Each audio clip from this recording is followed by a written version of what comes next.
Alright, I do appear to be alive, yes, and steadily somewhat less terrible state in relation to the kinks in the continued well-being of my respiratory system, but with some aid in that regard.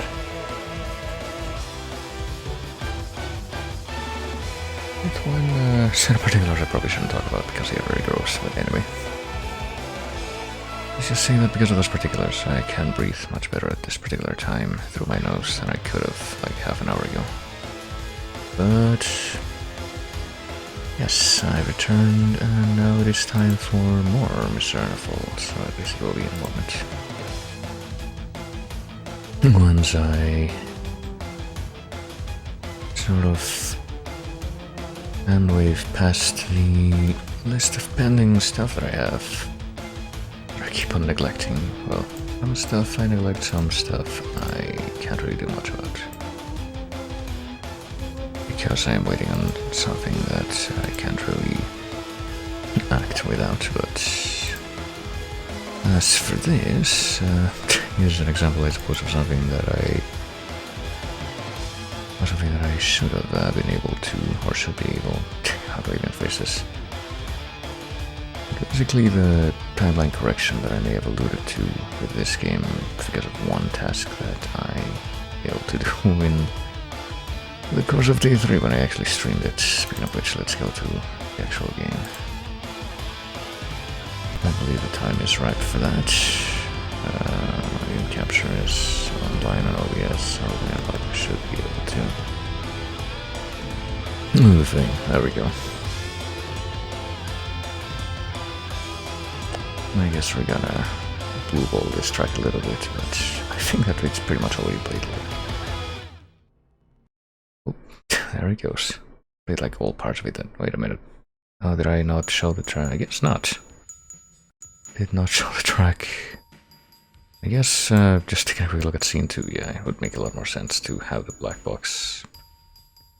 I did show the track up here in the corner, but 6:13 a.m. in a forest just outside Mizzurna. Whatchamacallit. I did not show the album art because, you know, it does that thing where if there is no song currently playing, it replaces it with just a black box, and it doesn't look great, but I can tell it not to do that. I'll have like a 2-second look while this thing is loading.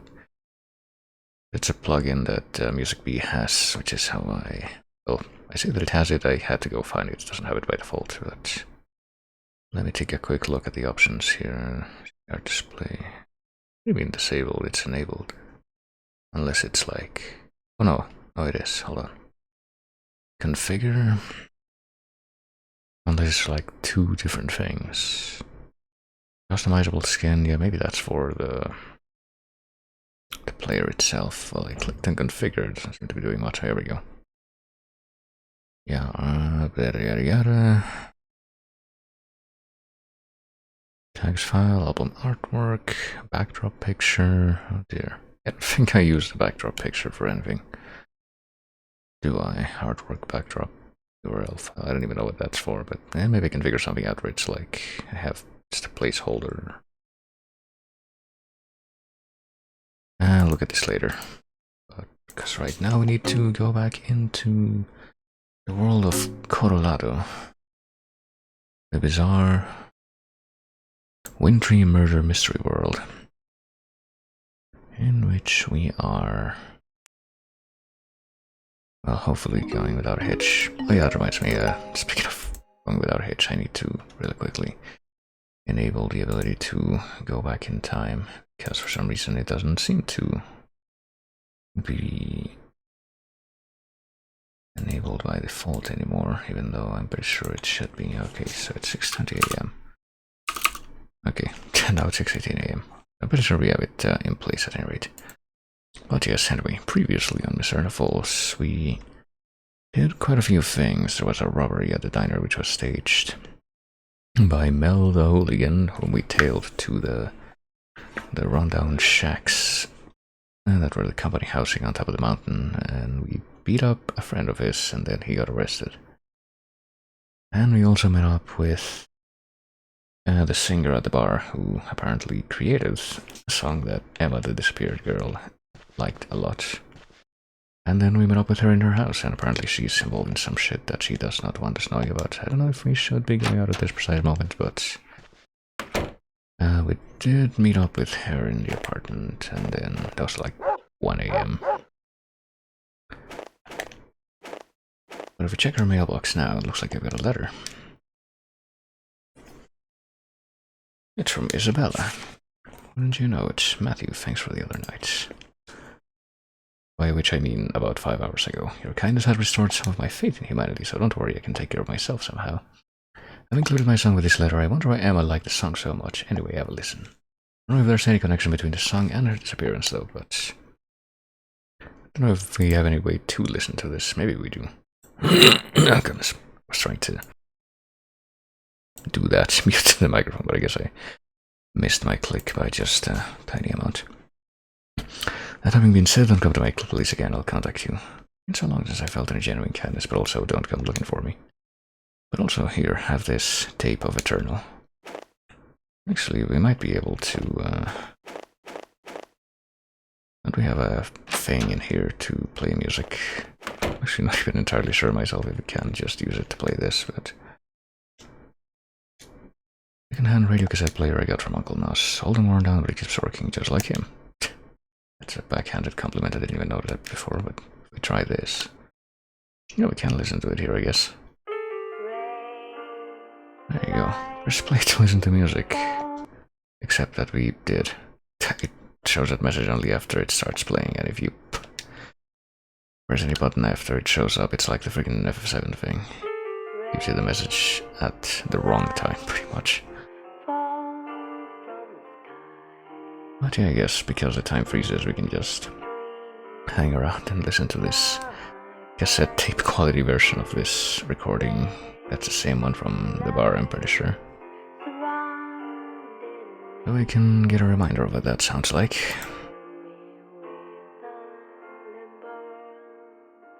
I guess I can briefly mention too the one thing that I forgot to do the previous day that I had to do off stream.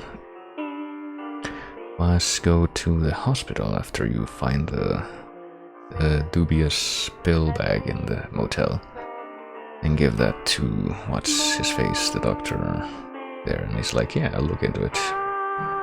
That is kind of important. You can also like talk to Barbara and James who are hanging around there at the time and show them the picture of the no entry thing in the forest, or like some bonus dialogue as well. I think Barbara goes like, hey, you know, we're all gonna die someday, and I don't know why, but this reminds me of Emma, and the we're all gonna die thing is like, he just says, that's the kind of place that brings out those kinds of thoughts in people. And I think James just says like, hey, you know, it's pretty laconic what he says, just like, hey, that place is like a cave, that's to do with the native tribe, and maybe if you ask the sheriff, he'll let you in. That's pretty much it. So I think we just have to wait until, I'm looking at the wrong thing here, until like 10. Or just before 11. I think we'll do that.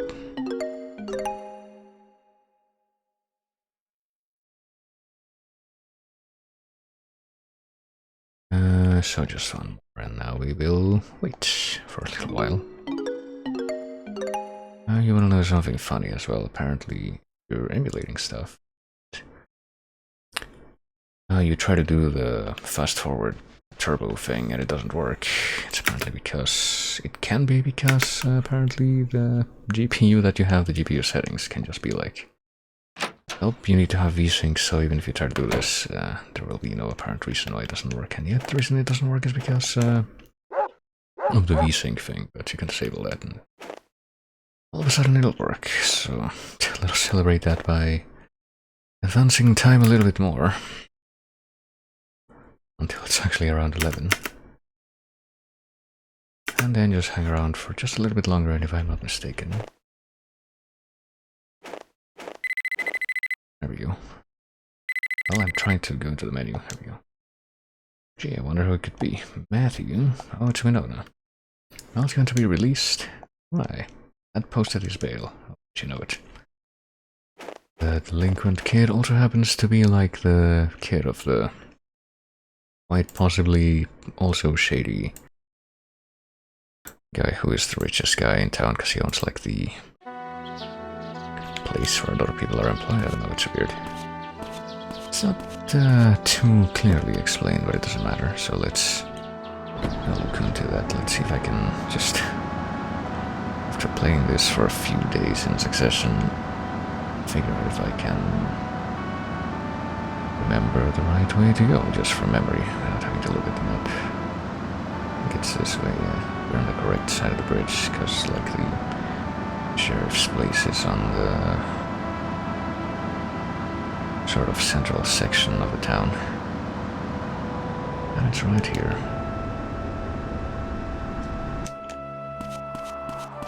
So, in hearing that apparently Mel's going to be released, what's up with that? I mean, that is part of the legal mechanism, I suppose, but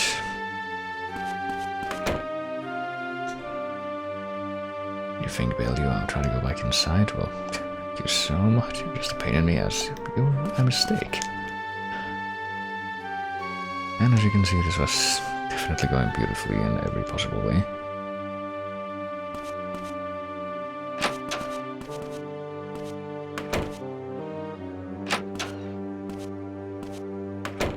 Yeah, how dare you come here, Matthew, even though you didn't even say anything.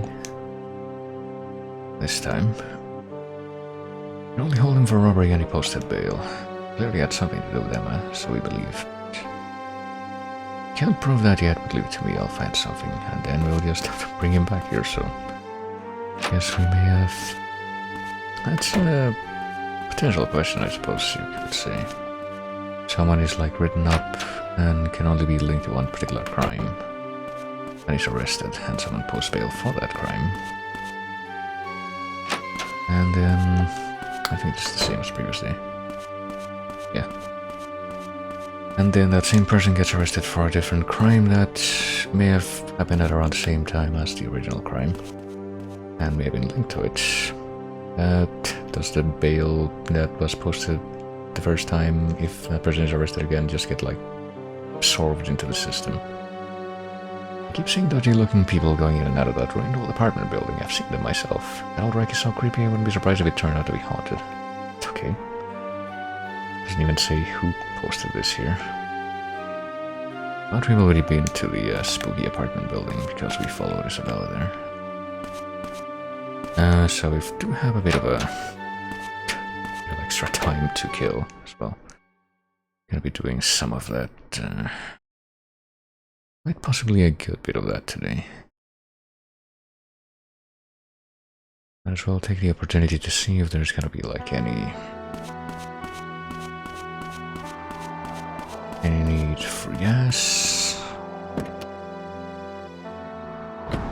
We have a full tank of gas. Yeah, we don't need that right now. We don't have an excuse to like go and kill time by doing that at least. So I think we'll just. Oh, okay, there's Mel. Or someone in the bike. I don't know if it would be riding on his bike behind his dad's car. Maybe. Oh, hey, it's Winona. Hold on. Just randomly find her walking through the overworld. Worried about Emma, I'll do whatever we can to help search. If you need me, I'll be at my house. So where were you before? I mean, she's not at her house now, evidently. I don't know if she's gonna be staying at it. Now we're gonna be speeding up time a little bit is what we're gonna be doing.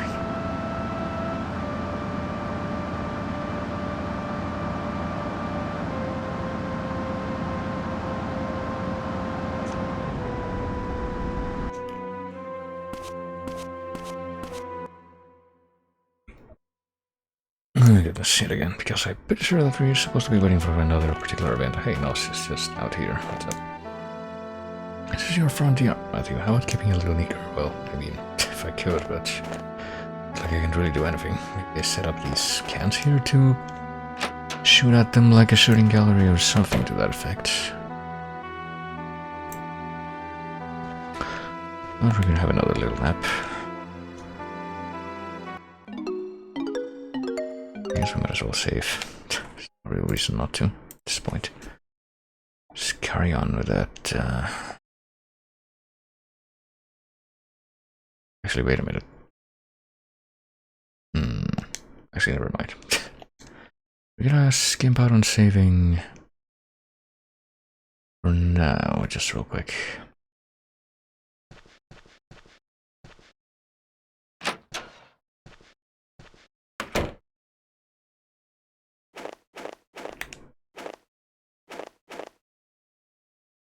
And we are still waiting for that event. I'm having some bizarre, inexplicable lapses in my the way that I process the information that I'm literally looking at in my own walkthrough. But guess what? We're actually gonna turn it around and go back to the sheriff's station again and see if I can find somebody there that I probably should have tried to talk to immediately.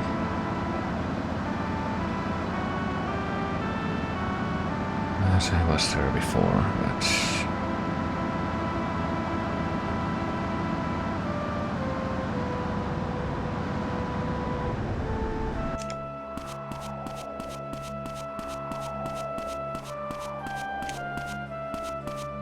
but evidently I didn't.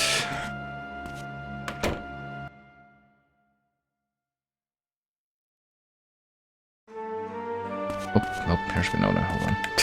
She's just been hanging around here for a while. Listen to this. Hudson says he can talk to plants. Had no idea he had a crooked side. Alright. I don't think... No, we should have something new to leave the tape. Check it out. The lady who sings at the bar, so this is her song. Did she give this to you? Well, sure. Seemed pretty friendly with her. He's just like shrugging it off. Truly the preceding archetype of Ryo Hazuki. You got a cassette player in your room, right? You can listen to the song anytime you want. What a privilege. I wonder if Mary Lou knows anything about this song. I know, the infamous bar singer. Still never heard her sing, but everyone says it's a great song. Who's, oh, it's the person in blue who, like, only says, like, hey, it's awful. Just comes here every day to stand in front of the bulletin board and be like, oh, it's terrible, it's awful. But apparently a bunch of people in the town have heard about Isabella. I guess Matthew didn't know about her before. Let's have a look in the office. Let's see who's here. That's Hudson. We're in the military. Oh no, that's Cohen. And that's what we're trying to find. Been out of the military for more than 5 years now, it's ancient history. But you are a colonel. And now I'm a forest ranger. Just gonna shrug it off like that. So you came here after you quit the military. It's quiet here and the people are friendly, a nice town. Until this case happened. That is... That day when I discovered Kathy in the forest, she was still warm. Only I gotten there sooner, I might have been able to save her. But yeah, probably would have died there. She hadn't been found at all. Further than an old codger like me gets to linger on while a 16-year-old girl has to die. Oh shit. Oh, we're getting a phone call, let's see. Is this Matthew Williams? It's Dr. Gruber, about the drug you asked me to identify. Where'd you get it? Just come to my office as soon as you can, so there you go. It did happen a little bit sooner than I was expecting, but it's important that we don't miss that call.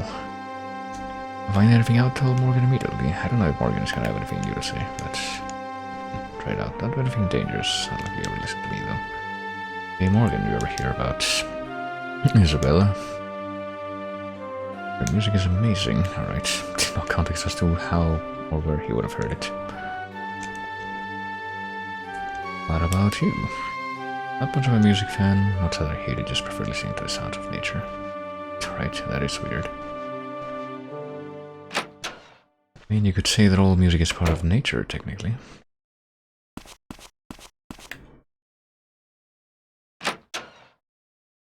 But yeah, we do have to follow up on that, as you might imagine.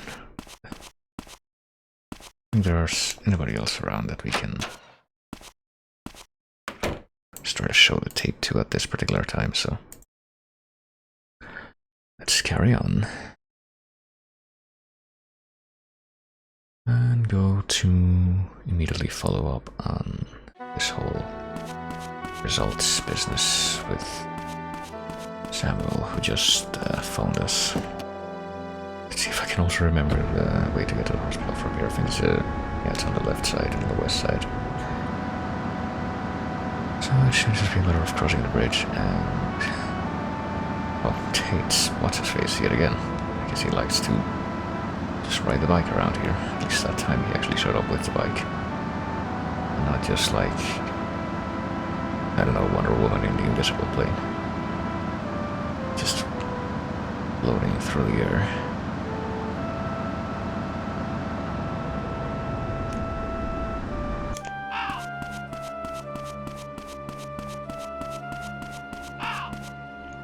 So here we are. What could this guy have to say?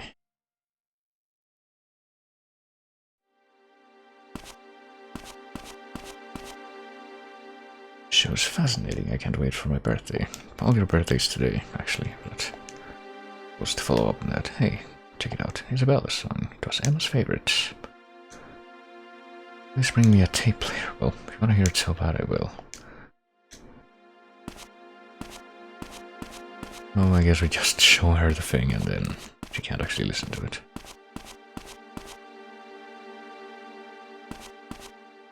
Maybe we will listen to it regardless, though. Now let's head up to the office and see what this man has to say.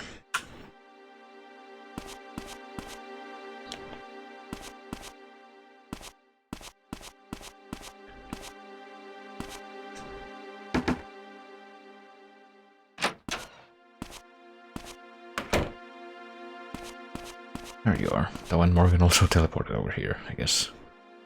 Why are you here? How'd you get here before me? Samuel called me.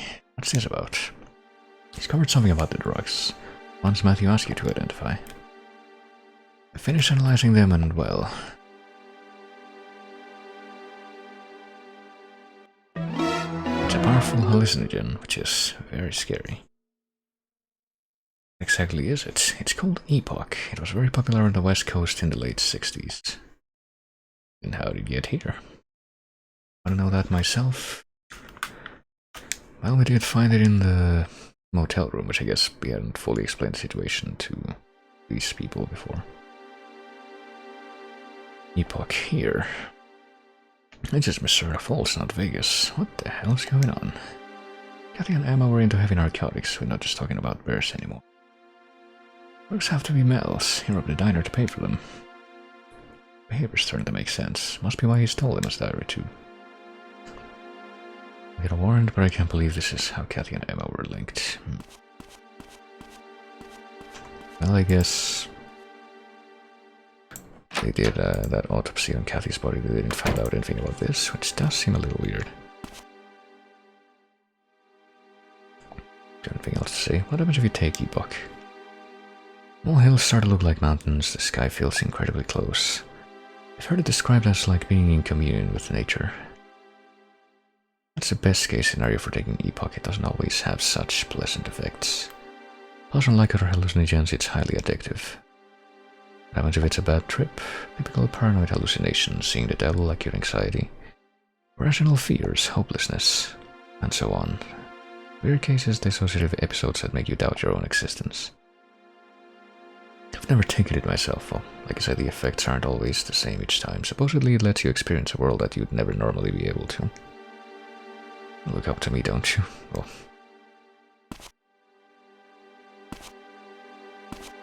Alright, now we look to maybe find out more about this.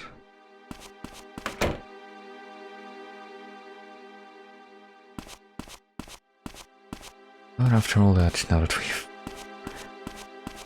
come all the way over here, well ahead of when it looked like Morgan would have been able to, and yet he somehow beat us here. It's time to go back and talk to him in his own turf again. Now that he's apparently out to write Mel up again, like immediately after he got bailed out.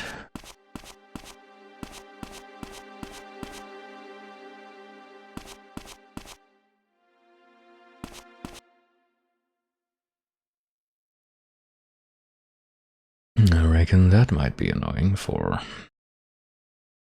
the dad who doesn't even care about him.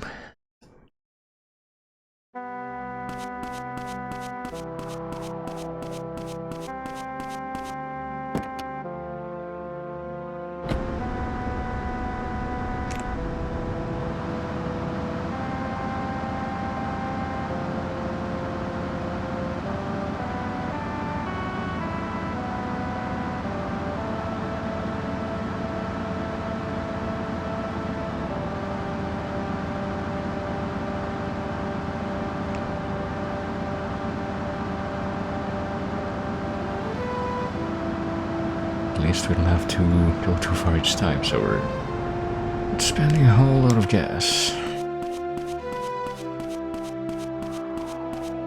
Not that it, it actually matters, but I don't think there is any situation in which we need to be too worried about running out of gas. But let's see, let's go talk to Morgan first, I guess. Or maybe not. Hold on.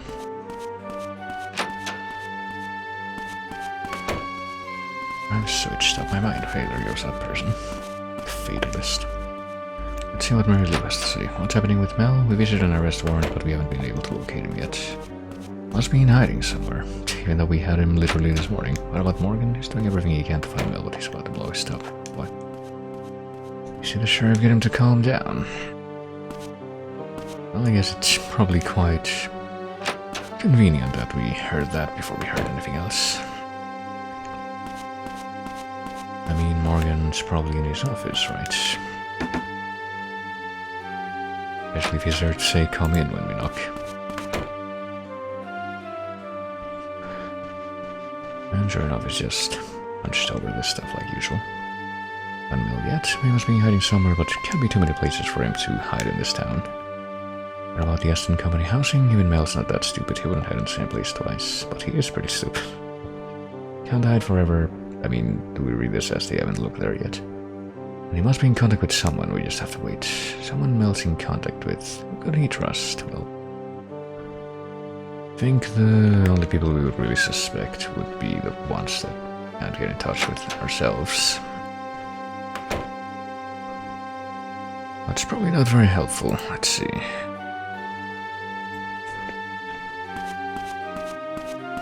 What we can do is...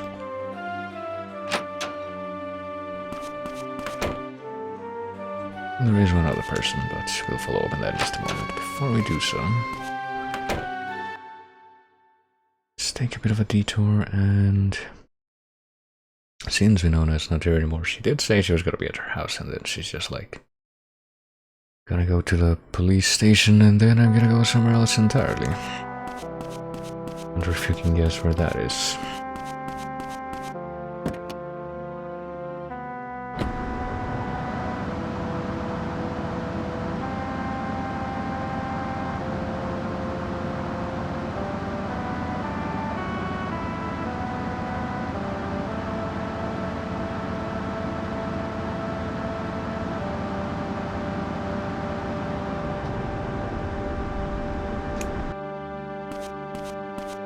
I wonder if this guy has anything different to say. Let's actually get past the corner here.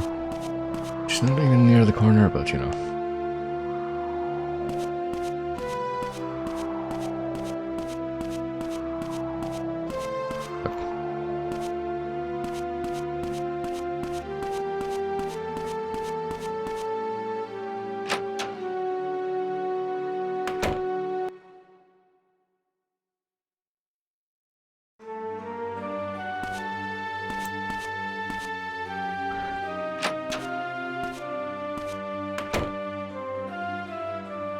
I don't know where she could be exactly though. Oh, she's right here. Have you seen Mel? Nope, have you? How about I did discover something about him? Epoch, which... oh, I guess he told her and then she followed up on that, because otherwise it would have been like, how do you know about that? I think Emma actually took any, but you have to believe in her. Well, what was she doing with the bizarro situation that Cathy was also in, though? Mel was the one who gave them Epoch. It's the only explanation that makes sense. Mel was scared Emma would tell someone he was stealing. That's why he's been so weird ever since he went missing. Wonder if Mel was also in the forest on the night of the 24th. Could be, but if he was there, he wouldn't have told the police that he saw Emma at 10 p.m. that same night. So we don't believe that's the case. Looking for a book, Emma was reading it. I thought it might help me understand her. Well, this is the wrong shelf, but I guess we can't tell her. And even if it was the right shelf, like, didn't we literally take the book and we have it with us right now? Or... No, I don't think we did take the book. We have Emma's diary, which is something else altogether, but... I guess that means the book was left here after all, but... We're also not gonna tell her that that she's looking in the wrong place. Now it's off to carry on with our own initiative in this investigation, which will be going over to the other person that we know, that we can actually get in touch with, who might know something about Belmont. After we get through the barriers of the school ground.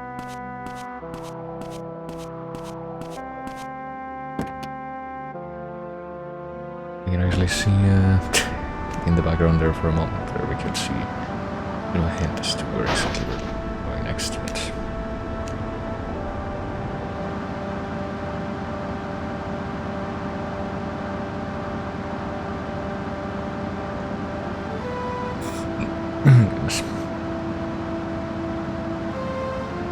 at least I think we could. Maybe that was a complete coincidence, but no. We are stopping here. It might have been a completely different sign that we saw spinning in the background, but coming over here to the diner.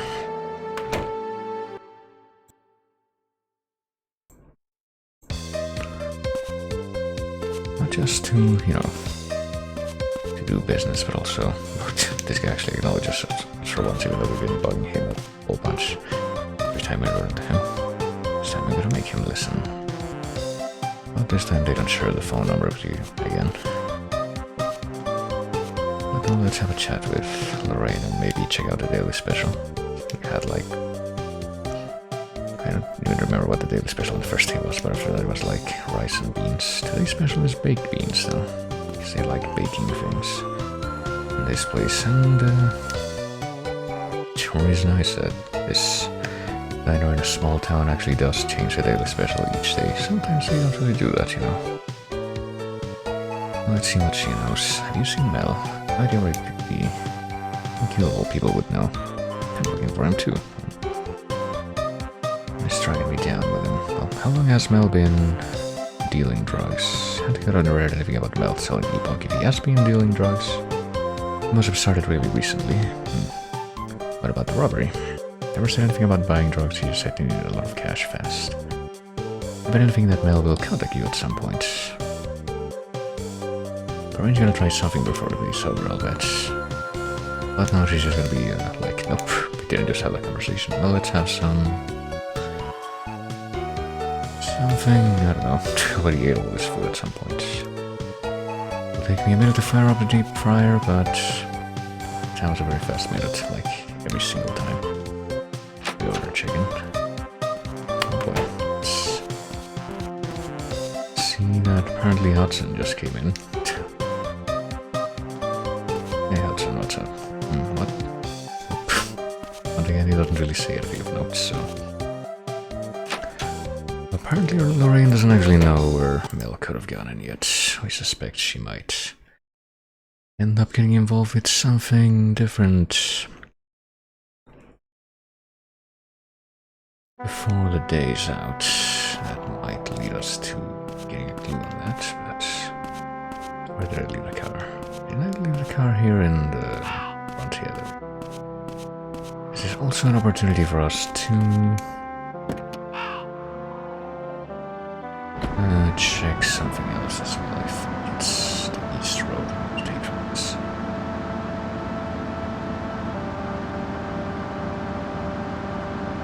If we come over here and we go on the turn that's close to the gas station, the roadblock is actually gone by now. On the 4th day is when it actually goes away. So I did put a wrong thing on my walkthrough thing because I wasn't certain of it, but now I guess I could amend it. From the fourth day onward, the roadblock is gone. Get up here without having to go all the way to the corner of the map every time.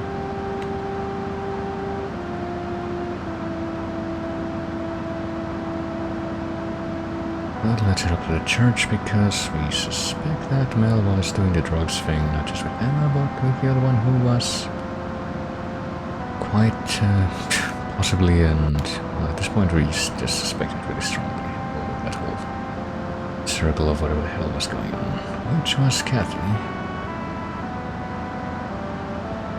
We continue to follow up on that with the dubious priest.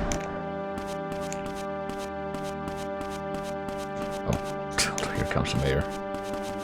Just hanging around church before we got here. Where could she be? Hope she's not suffering. So I'm gonna save for now, though.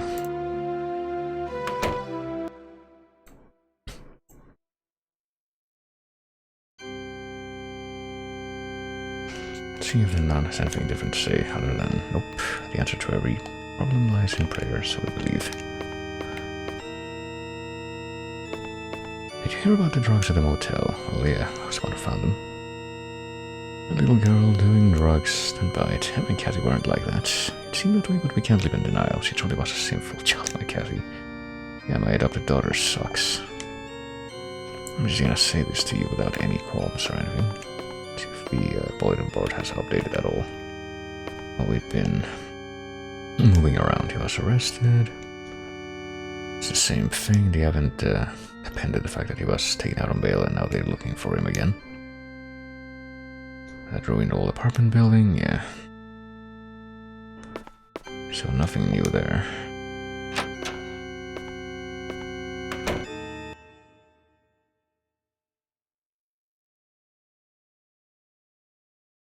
And it should take a little bit less time because of the way that the road is open now, but it's time for us to follow up on something else that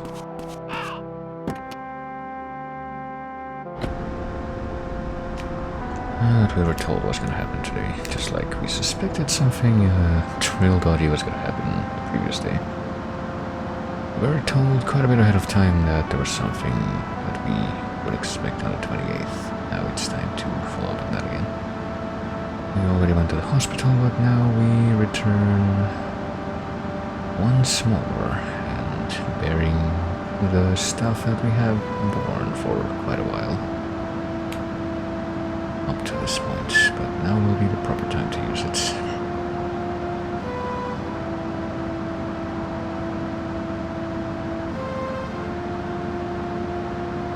Also, yes, we believe that one of the houses that's here in like this row of land is apparently the sheriff's house, because if we believe that what was being said by the dudes who were like clearing away the roadblock here of the past 3 days. Apparently the sheriff was pissed off at the roadblock because it meant that he couldn't go up to his house, which was right up the road. Let's see. We're driving across here. So we get to the other side of the map and get to where the hospital is. Hopefully not running out of world. We do have all sorts of contingency measures in place against that now. Or at least one particular strong contingency measure against that, which hopefully doesn't happen in the first place.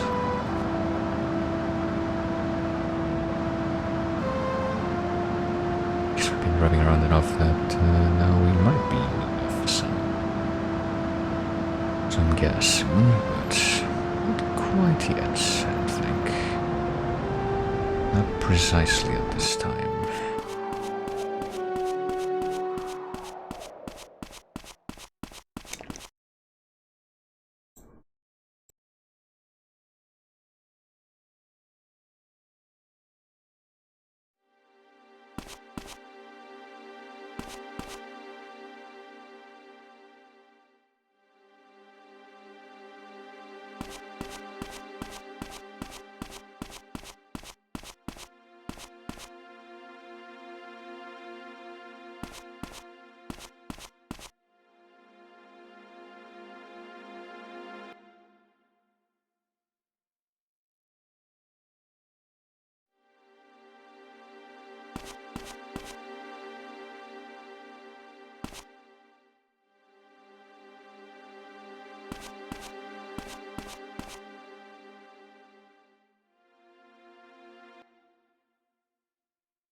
Hello?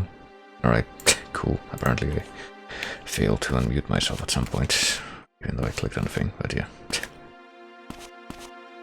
Talk about the bald guy apparently being the potential source of the drugs, but yeah, we assume we mean Bonehead, who we instinctively know what he's called, and who has pretty much shown up in relation to any one of the suspicious people that we've been running into. But let's check out this place. Didn't come empty-handed, did you? No, I've got them.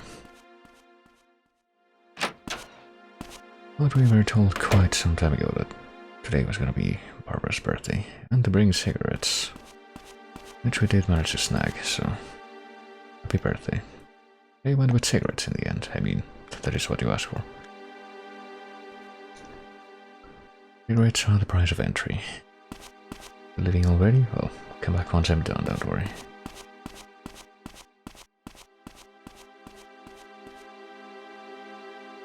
Just going to the cemetery to pay my respects. Well, thankfully that place is like just 2 steps away from the hospital. It's the anniversary of her parents' passing, which is also her birthday. That seems a bit inconvenient. It was a car accident, wasn't it? On her grandma's birthday, to boot. To live is to persevere. I wanted to tell that to Emma, too.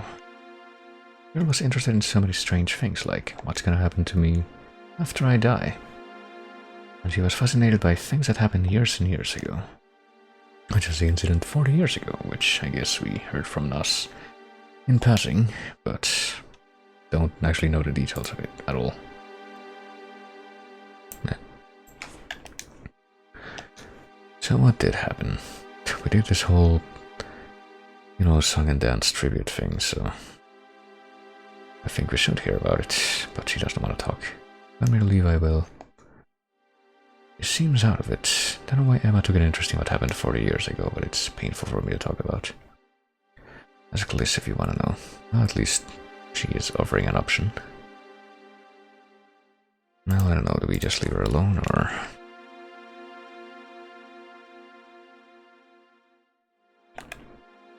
Well, we could try to get in again, but I don't know if she's gonna want to talk to us.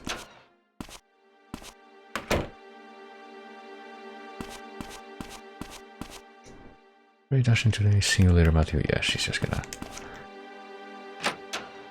be avoidant.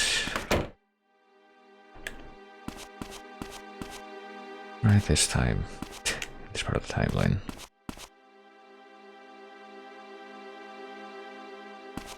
I suppose I actually will take the stairs and look at the crab walk animation. I guess it doesn't do much of a crab walk when he's walking down the stairs, it's mostly when he walks up.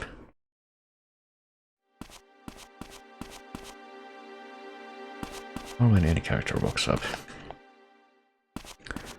But we did just hear where, you know, Liz was going, so... I guess James is just hanging out here in the lobby now. Just contemplating something. It's the floor. Keep it very clean around here.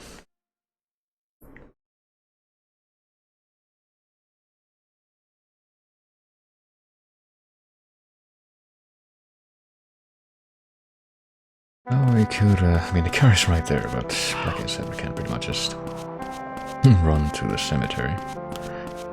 It's 2 steps away. I suppose we shall. Surely the exercise will do us good. And what have you.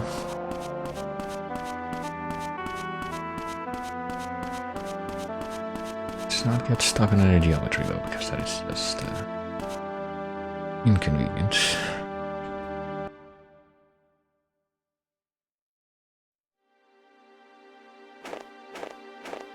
So somewhere along this sea of polygons, also we'll find Liz.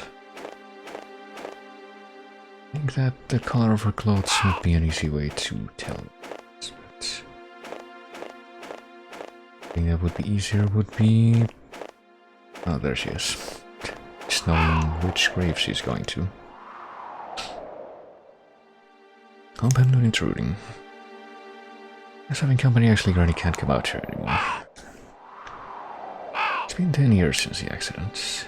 But without your parents, well, get your pain or drown in it. The more time passes, the easier it gets, which is one way to look at it. Do you believe in life after death? I think that once you die, that's the end. What about you? I don't believe in it either, but I think Emma did. And yeah, well, this is definitely not the last we'll be hearing about this. I was fascinated with the afterlife, with the mysteries of the cosmos and all that. I wonder why she was interested in that stuff.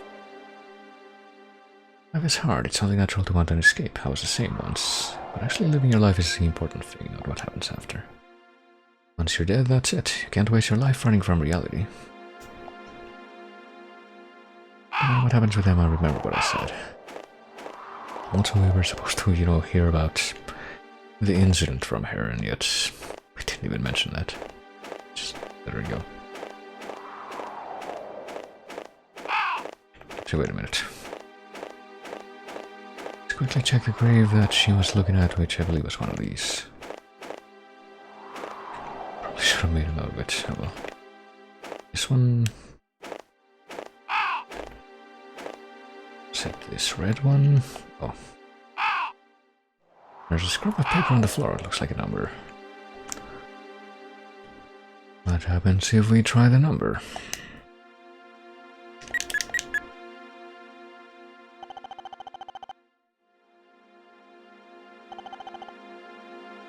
Holden residence, not home right now, so please leave a message. Answering machine, so... No why, but apparently she just left a scrap of paper with her number on it. This grave. Kind of wondering that, since we actually got that to connect, if it'll show up on the notebook here. No, not really. This fills up pretty quickly and then you can't really get any more pages on it after that, I guess. You just have to keep track of that yourself. So that's square triangle, which I don't have noted on the document here. So I believe I'll take just a moment to actually do that.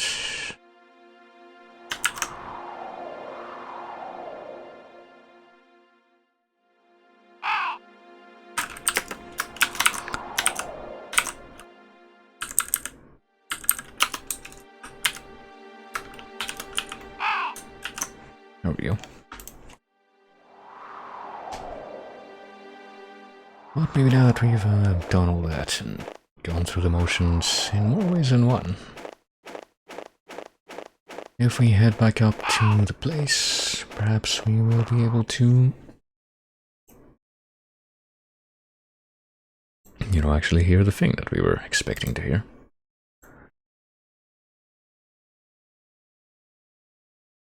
To learn about. Another quick hike across the road and over to the hospital here.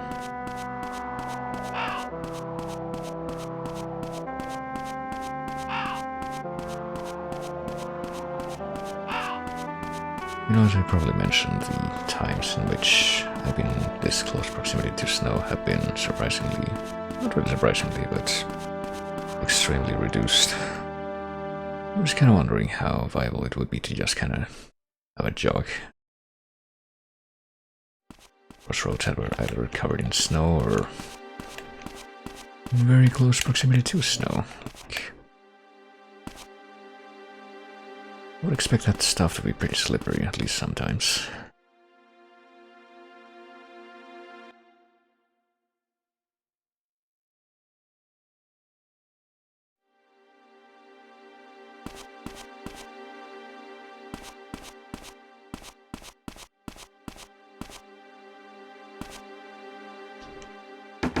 So back can we go. Not get our end of the agreement, so surely now. Are we dashing today? It's, well, he's not saying anything different, but the list returned. What's this incident 40 years ago that Emma was so interested in? Maybe now we can finally talk about it. What did Riley say? To ask you, well, there was a murder in this town 40 years ago. Granny's little sister Amy was killed. And why would Emma be interested in something like that? It was a very unusual case. The murderer killed her as part of some devil-worshipping ritual. Emma wanted to know what kind of person the murderer was. And don't know his name, just know that he killed Amy in the forest. If you're curious, you can look at old newspapers from back then by using the computer in the library. On December 31st. Which, how did you know it is also in very close proximity to the current date in this year? This year being the very contemporary 1998. And they're not really saying anything different, so let's go ahead and do that. Need to look into this odd case.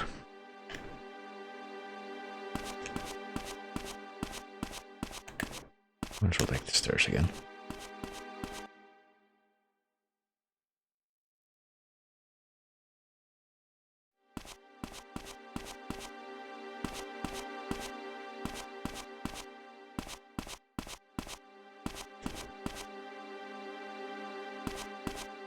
I think we might need to, not waste too much time this time around, because there is a certain thing that will happen late in this day in particular. And that we would like to have a hard save for before it happens, so we need some time overhead. But right now we're heading over to the high school, which the high school is in like the central section of the town, like the police station. It's quite close to it actually. Let's not get the car stuck. That would be very unfortunate.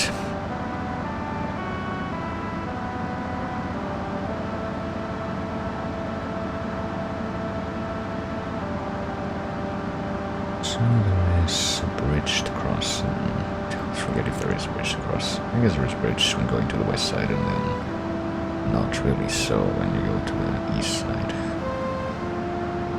I'm not sure this is the fastest way to get to the high school from the bridge, but it's a way that works anyway.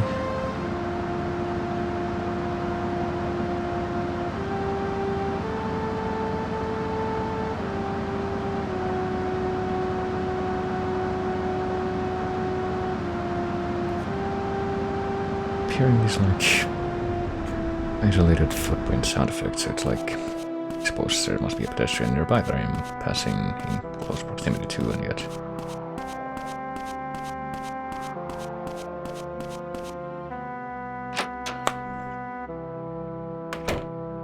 I don't even catch a glimpse of them. So, oh well.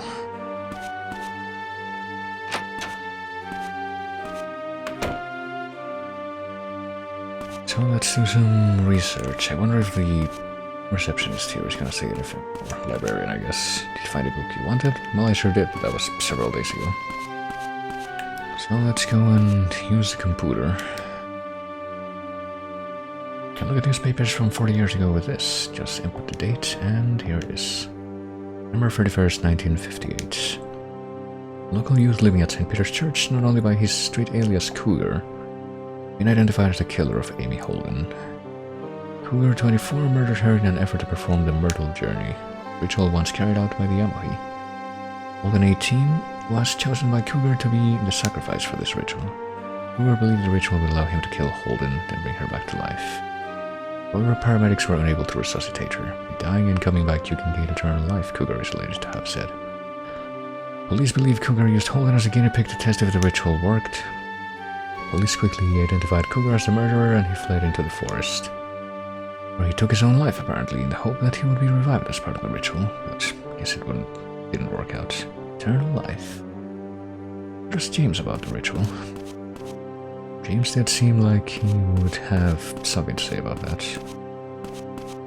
But yeah, that was informative. And it does seem to run quite parallel to what we're dealing with now, doesn't it?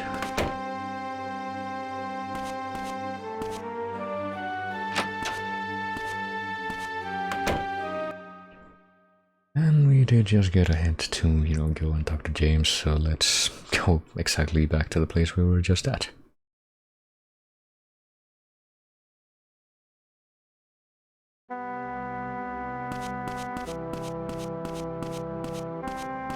It'll take a minute, but such is the nature of this sojourn.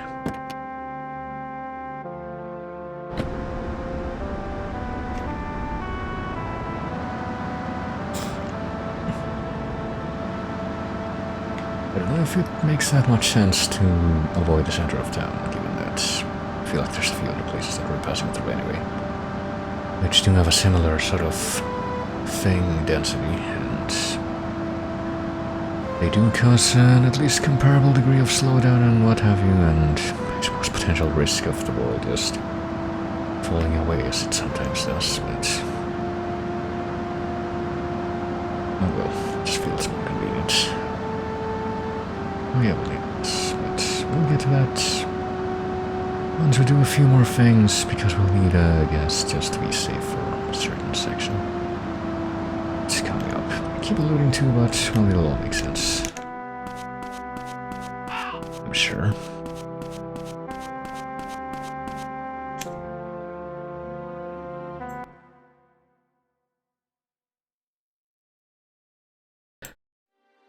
Alright. Alright, I am level. Sometimes I'm not even sure if I've unmuted myself properly, but I have. Also, Samuel is just hanging around here. Seems a bit inconsistent where he is. Depending on the time of day, but let's go talk to Barbara first. I'm sure she will want to hear all about this trauma that she didn't want to discuss with us directly.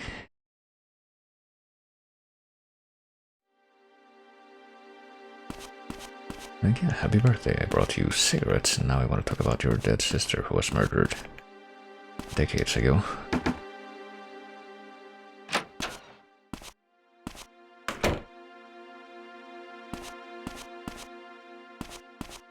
Oh, you heard about Cougar. Happened 40 years ago, after all. What kind of person was Cougar? He was an acquaintance of the priest from back then. He lived at the church and helped out there. The priest was Barton's father, if you didn't know. Cougar was very quiet and introverted, but otherwise he was a normal person. But deep inside him was something none of us could ever understand. He used my sister as a tool to test a ritual to prove that there was an afterlife. Some divine force watches over us, but didn't quite work out. Don't give a damn if there's an afterlife or not. We can't lose track of reality by obsessing over something that might not exist. Lives here on Earth are all we have. Apparently Matthew just agrees, but I might just couldn't accept that. Know what she said? If there's no divine force out there, how can there be a me to want to see it? That's a bit awkwardly phrased, but it does make sense. Newspaper said that Cougar killed himself. In the end, hunted into a corner, he chose to perform the ritual on himself and took his own life. He was a coward. He took my sister and wasn't man enough to face the consequences, but ever since he died, the church has been very good to me. Church were very forthcoming with the police, but the strange thing is they were working with the military to research a ritual. What a funny coincidence. It was too much for the sheriff back then to handle. This is only a small town, but apparently that's where she just cuts us off. And this isn't saying anything different, so...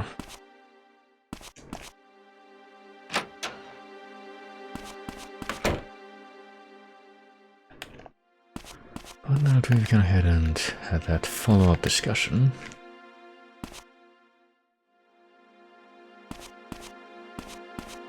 let's head back down to the ground floor.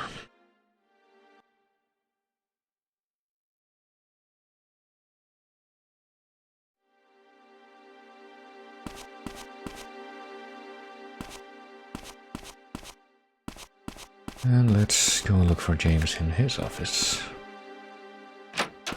And see what Mr. Local Native Tribe Expert has to say about all this. Do you know about the murder that happened here 40 years ago? I do, yes. How was Emma interested in it? Oops, also I just nearly dropped my my keyboard. Let me just relocate that. Probably shouldn't have been in that particular location anyway. At least that could have gone worse. Just make sure everything's not broken, nothing's broken.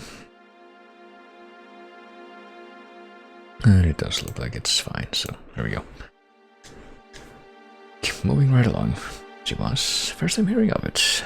Surprised that she took an interest in that case. The murder Cougar committed was mimicking the ritual in the cave painting, right? I'm afraid so. Used a young girl to try to recreate the mortal journey. So what's all this about using the mortal journey to get eternal life? She believed the ritual granted not just resurrection, but immortality. There is some historical evidence. Some Amohi people lived for over 400 years. I mean, I don't know what kind of evidence you would have of that, but could be the mortal journey extends one's life fourfold. How can you buy into this little bull? Well, simply keeping an open mind about the afterlife and people of antiquity. Call it what you like, but not everything in our world can be explained by science. Yeah, he said this to us before. Did Emma believe all this too? Perhaps. I'll be at the bar tonight, you should come. So he's being somewhat informative, but also kind of being distant still. He's like, yeah, it's weird stuff, there is some merit to it. You should keep an open mind about that, but, well, now that we've heard about that, let's go back out for a minute.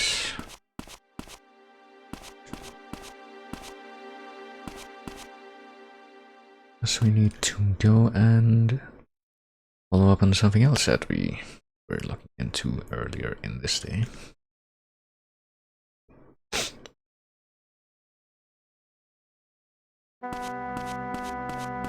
Which is our suspicion that maybe there would be something that Lorraine would know about, or that Lorraine would learn about, or Mel may or may not be hiding by the end of today. So I guess at this point we only assume that he didn't go back to the workers' lodgings. And he obviously wouldn't be at his house. So where does that leave? I think the only thing... no, I was gonna say the only thing that determined is that the car that was in didn't manage to leave town, but that's not relative to today, that's relative to what happened with the robbery on the previous day.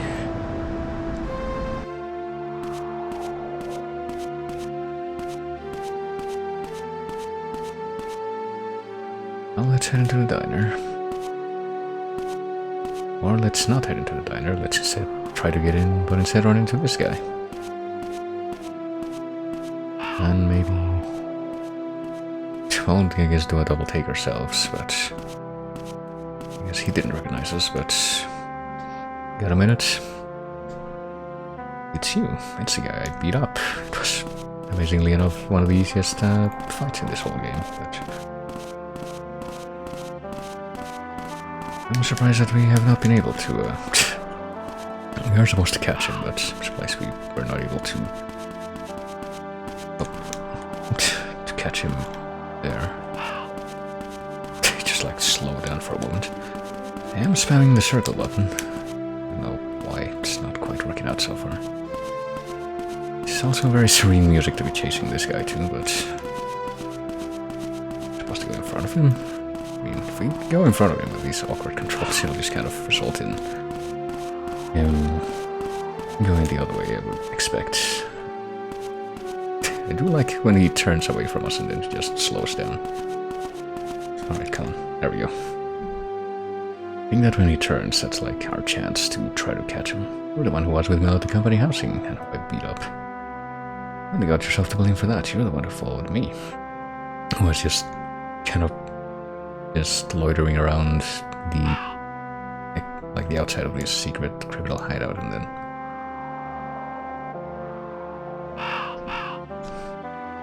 but no, apparently he wants to go again. It's actually really awkward angle for this particular fight background. I wonder if it'll make a difference.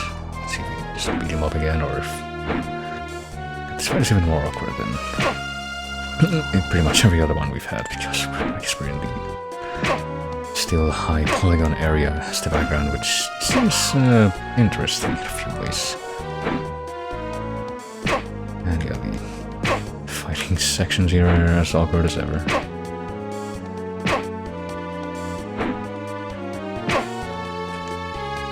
Spamming the same couple of kicks does seem to do the trick with this guy, though. Hopefully that will continue to be the case. Just kind of alternate when it's necessary, and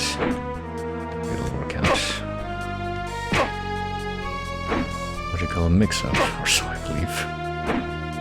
And I was just thinking about earlier today how there's so much people who are into video game music and they're like, yeah, music from fighting games is great, but for me the problem with that is that I barely play fighting games.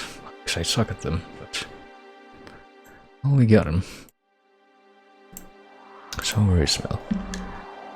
Just asked me to give a message to Lorraine, that's all. And what message is that? Guess I'll just have to bring you to Morgan. Well, all he said was, I'm waiting in the room at the lakeside. Alright, so I guess now we know where he is. The room at the lakeside. So we don't know which room, but we know that he's over there, seeing in our mind's eye, I guess. A peek into dimensional distortion. He slipped away while I was thinking, because apparently I just space out completely when that happens. With my astral projection.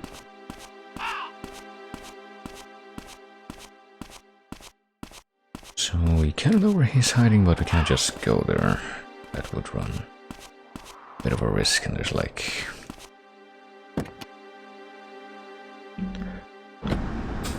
no real way to determine that he's definitely there anyway. So let's go someplace else, actually. We do need to wait for a specific event, like I keep alluding to, but... not gonna top up on gas quite yet, even though we are passing through the gas station, or near the gas station.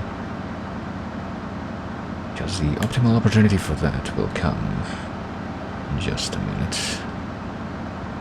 But first, let's go up to the church again. Because we did learn some new information pertaining to the church, which was, you know, that apparently that whole incident 40 years ago. Apparently the perpetrator was kind of a protege of the guy who was a priest at the time, who was the father of the current priest. It's kind of a similar situation to the relation that the current priest had with Kathy, but it's not very clear at all. And with how dodgy the current priest is. Who knows what we're actually gonna hear about it, but that's what we're here to find out.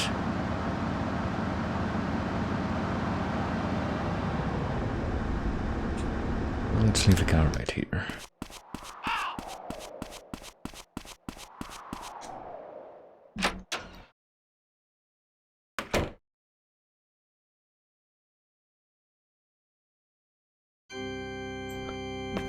And see what he has to say, if he has anything to say.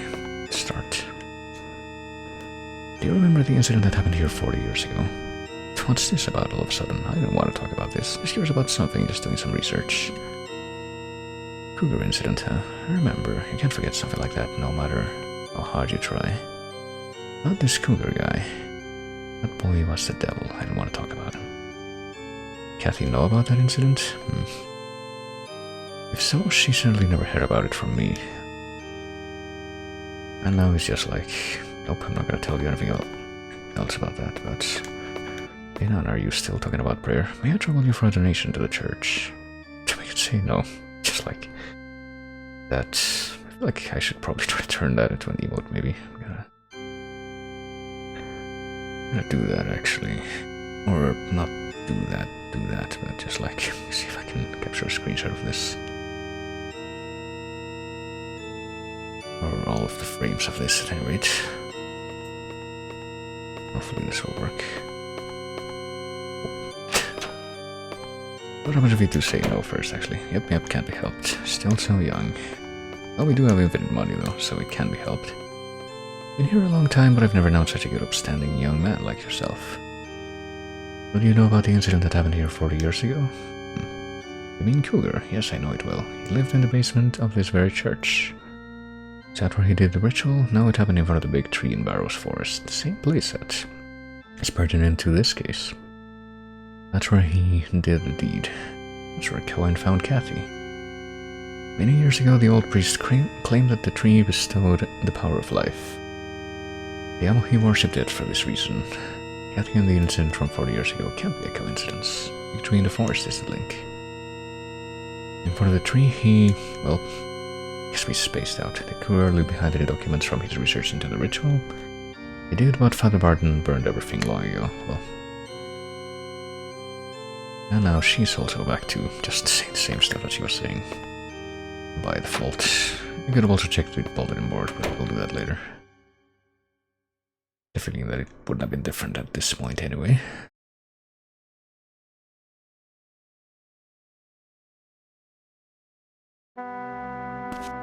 But now we make preparations for what's to come.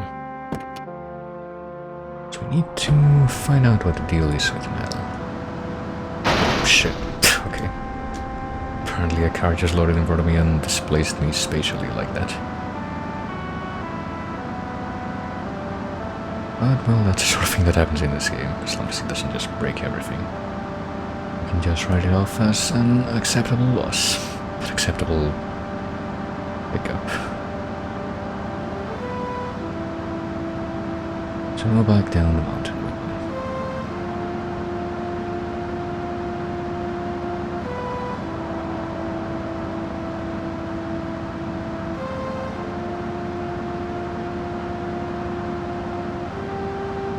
We have plenty of time.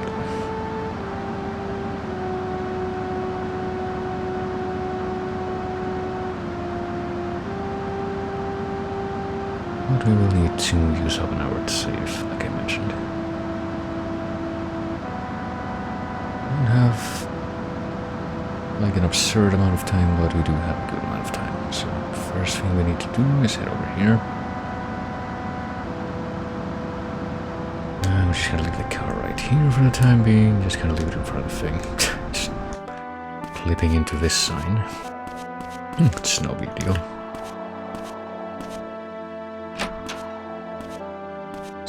Head inside. And here's Winona and Robert as well. Winona's completely despondent. She just keeps thinking about the last time she saw Emma. Will you try to cheer her up a bit? Apparently this is the thing that she's choosing to repeat today. Well, I don't know. You don't seem very cheerful lately. I never think about what happened in the forest that day. Well, Kathy and Emma did this ritual that day, because we're just like bringing her up to speed on this whole thing. I know, but Kathy was found in the same place Cougar used for the ritual. Just how do you perform this ritual? Well, who knows? I've been discussing it with a few people, and yet we don't really know the particulars in any sort of detail. You know what it was supposed to do, apparently, or what some people expected it to do, and what... There may or may not be some truth to that, according to James, but as for what it actually is, it's like, who knows at this point.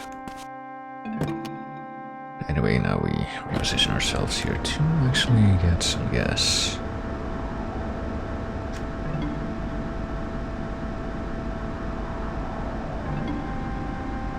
From the MF station. I just can't help it, because every single time I see MF on that sign, I just think of a different thing that can be abbreviated MF, but it makes sense. But back to the home base, now is the time to make that save. Neighbor. Pretty chill, but anyone who may be lurking about, I do appreciate that.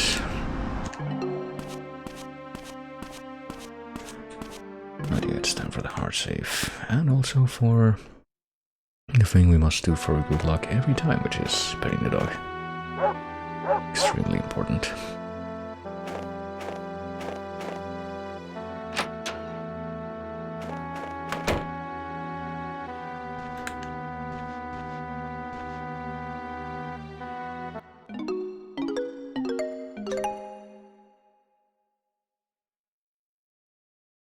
Let's overwrite file A once more. Slot 1, which is our only option, I'm pretty sure. Well, maybe not. I don't even know. It's what we're using anyway.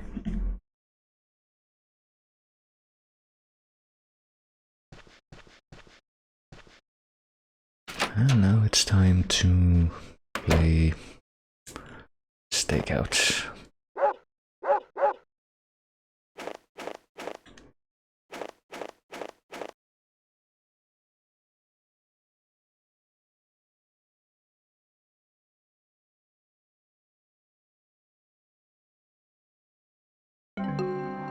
should we head back out here into the world anyway? Guess one way to... Like one trick that you can use to remember the general direction of everything relative to the town center is to remember that Matthew's shed is in like the corner, the southwest corner of the northeast square of the blocks that are in there.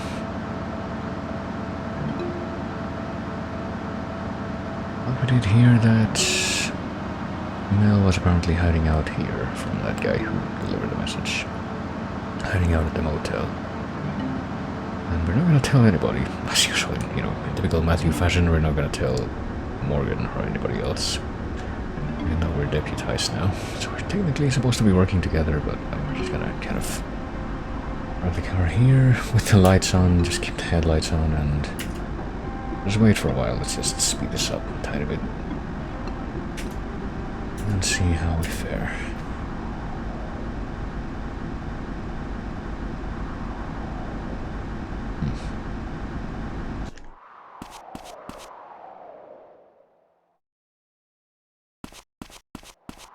Now it's 8 PM.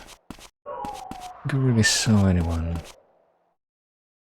in the environs of this place so far. Able to be in all rooms though. That's very attractive prospect. Do you have anything to say? Nope.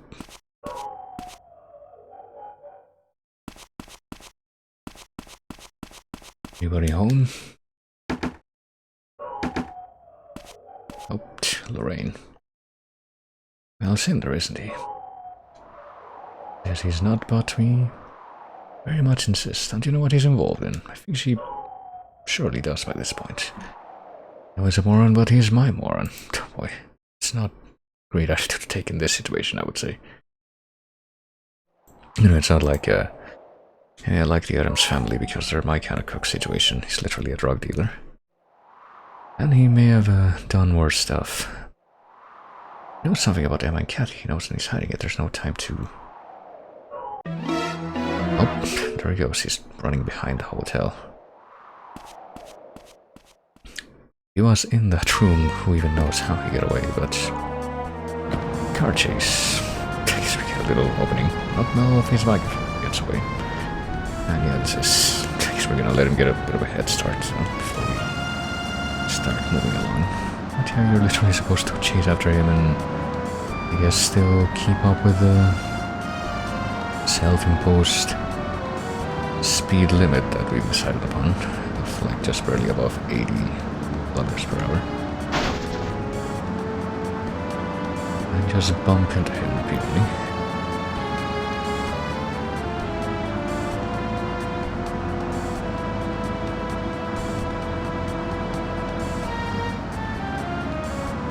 At least he's actually being quite respectful of, you know, the lanes. Oh, there he goes. He can turn a lot easier than we can, apparently. Which is not great, but...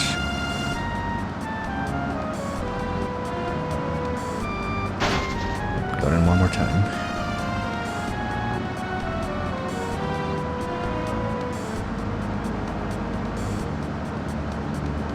Thinks he'll be going across the bridge here. Yep. Cut corner there and gain it on him a little bit, and then we're level here. There we go.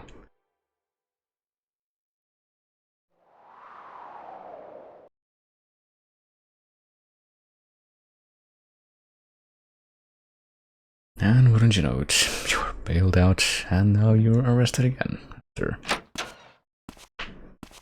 a bit of a contrived sequence, because the time between when he was bailed out and when the police decided that they had grounds to arrest him again was like extremely short amount of time. Morgan's processing Mel's arrest, so we're back in this situation.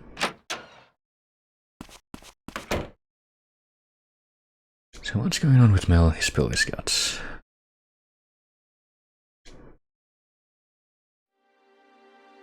Well, let's see what he has to say. So it was Mel. On the night of the 23rd, Mel went to the motel room with the Epoch he bought. There he met Emma and Kathy. Apparently he bought the stuff from the dealer known as Bonehead. Guess we're never gonna know him by any other name. According to Mel, Kathy is the one who introduced him to Bonehead, really. It's like this. Mel met Kathy at the bar and heard about Epoch from her. Kathy knew who she could get it from, but she was too scared to make the buy herself, so she asked Mel. And after Mel bought the drugs they met at the motel room, Kathy had rented it so they could get high in privacy. I guess that's why we find the stuff there. Don't know why Epoch was written on the mirror on strawberry jam though, but... And what about Emma? Kathy invited her. On the 24th, Mel is sticking to his story. He says the last time he saw Emma was 10 PM that night. He wasn't involved in whatever happened on the 24th. Kathy apparently said something strange that night. It feels like the night before a festival. We still don't know what happened on the 24th itself, and yet... Yes, he has to come, but Emma told him you're not up to the task. Kathy met with someone else on the 24th. Do you know where this Bonehead guy is? Bonehead was always the one who contacted him, not the other way around. Doesn't know where the guy lives. He's still in the cells.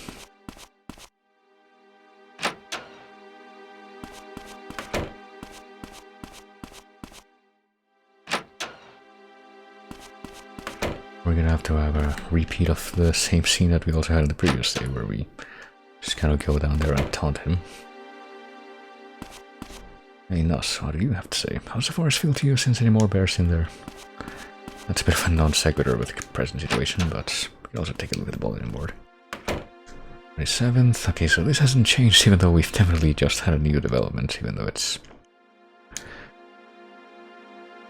for a different reason. Keep seeing dodgy looking people, so throughout this entire day I guess the that's not updated. And Mary Lou doesn't say anything different. So it's down to the cells to talk to the mans, I guess.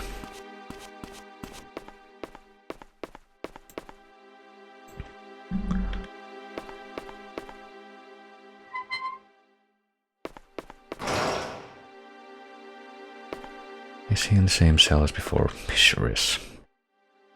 Just the person I wanted to see. You hear the gloat. I want to ask about Bonehead. Well, I got nothing else to say. I told the pig everything. He's that bull guy, right? Well, I mean, Matthew's the one who's actually been in the same room as Bonehead. A few times now, so... Why did you arrange a meeting with him? I'll be the judge of that. Well, can surely take him on. You just don't quit, do you? All I know is he used to work as Isabella's driver, which I guess he failed to mention before.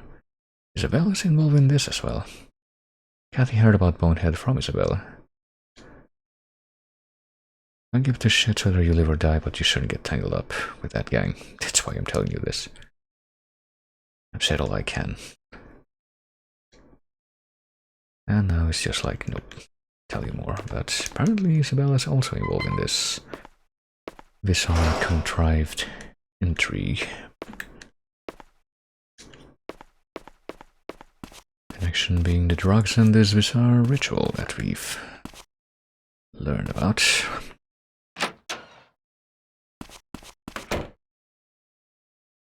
And well, I guess the next step is to go ahead and... it's already like late at night. Go follow up on this on the concrete link we know that has to do with Isabella, other than just trying to stalk her again at her place, which she wouldn't be at right now anyway, presumably because you know where she's supposed to be at this time. Well, whenever we go back into the world, okay. I was wondering if we... it's certainly coming to I need to go back in time situation, but not quite.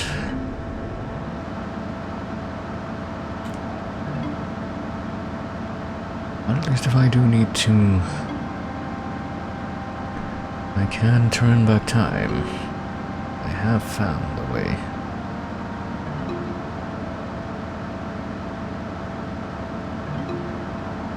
But right now I don't need to worry about that after all, I suppose.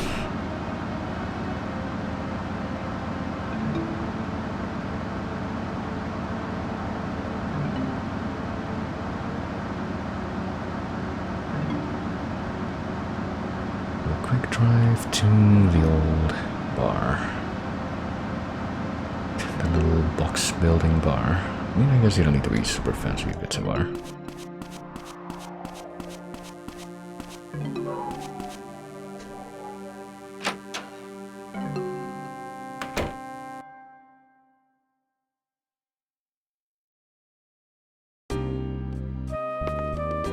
Let's see who's here. Oh, we got James as usual, and apparently Morgan sitting at the bar, which is a little bit different.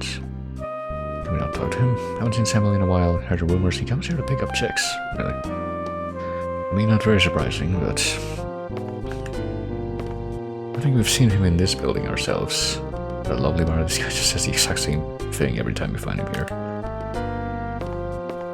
What about you, Morgan? Not here to drink, I'm gathering intel. But you're just here for booze, aren't you? Well, you can literally sit next to him, maybe? No, I guess not.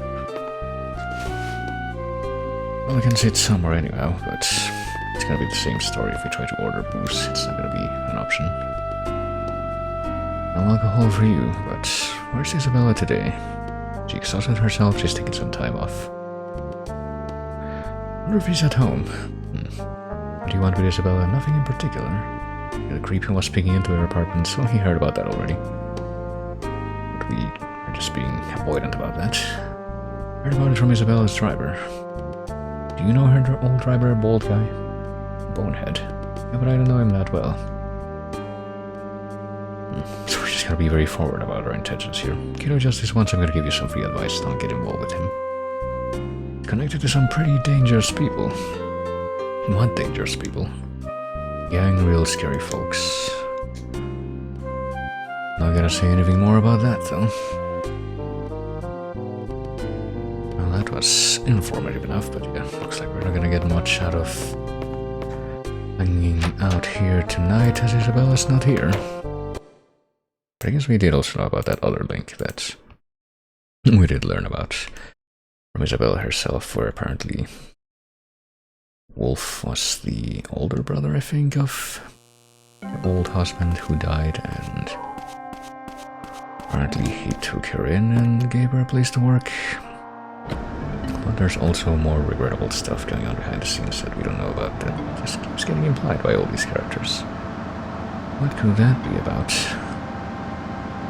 What's with the gang? Let's see. If it's like right here. Is it right here in the fucked up apartment building? Actually, I don't know. Oh shit. Well, speaking of turning back time, now's the time to turn back time. Hopefully, this particular instance of having turned back time is far enough, and if it isn't, we should have another one to fall back onto, but we'll see. Perhaps if I go this way, it's like a...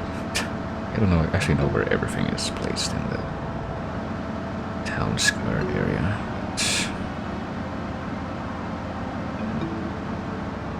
Do you know that... oh, here it is.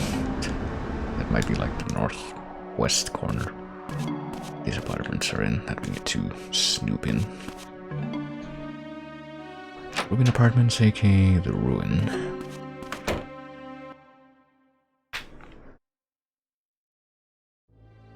Oh, that's okay. That did in fact work as a fix.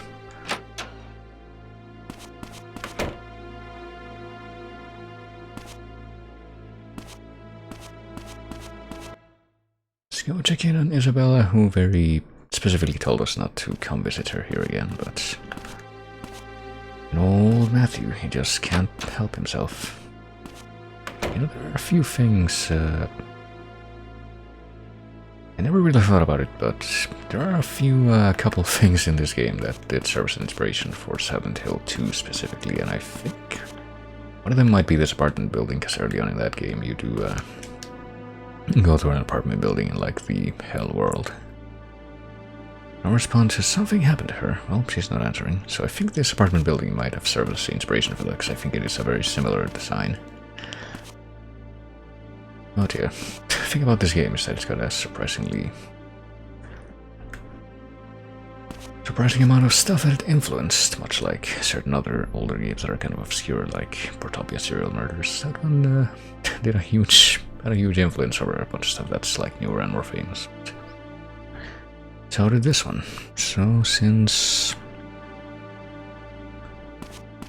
we know that she's not gonna pick up or answer the door, maybe we can something different, like breaking into this place, which is open. And it is apparently abandoned and has some junk inside.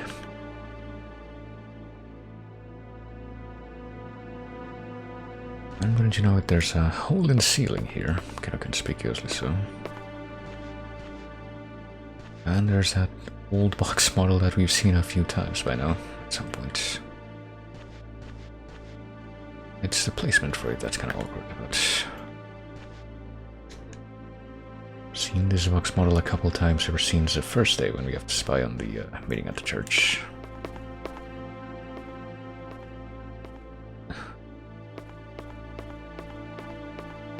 Oh, and there goes Nas. He's shown up. He does live in this building. So, I don't know, let's drop the thing here. Hopefully this is good enough. Well, maybe not. Let's move the box a little bit. I don't know how stepping on this box alone is gonna be enough for us to get up here to this hole, but, you know. Let me see. Do I have any notes for this, actually? Maybe we do need to get just like as close as possible to the hole. You know, being very disregarding of... oops. No, I'm spamming circle and it's not really working. I mean, I don't know how we can get any closer or improve our position, but... oh gosh, it's like really awkward as you might imagine. If I can do a 180 turn from here and one more attempt. Doesn't seem to be working out, but I know for a fact that this is what we have to do, so hold on, let me do a thing, just in case we, like, somehow end up messing this up. I'll try to drop it right here. I very much doubt that it's gonna work. It's one of those parts that has just like mysterious mechanics, like in the part where you have to follow the dude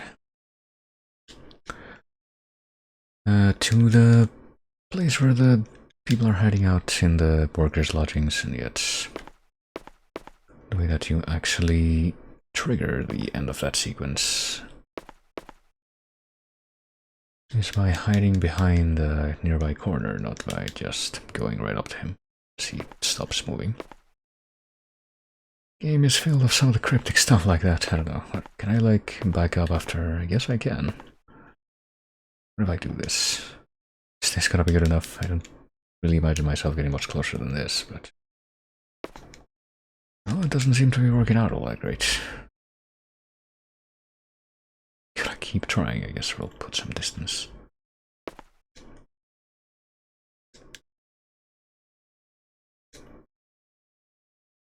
I need to rotate as well. Oh, there we go. That is really bizarre. Sure, I could go up there, but I don't need to. Sure, I do. What are you talking about? God. I'm not... oh, God. I'm pretty sure we are supposed to go up there. Hold on. I do need this as well, but...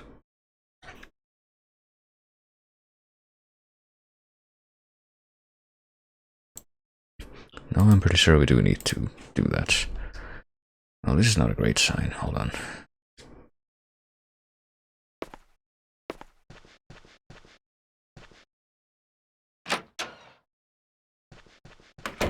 Actually, wait a minute. Maybe I have done things a little bit out of order. Let's see. Might be... okay, no response, but we did see Nas arrive, so maybe we'll go talk to him instead.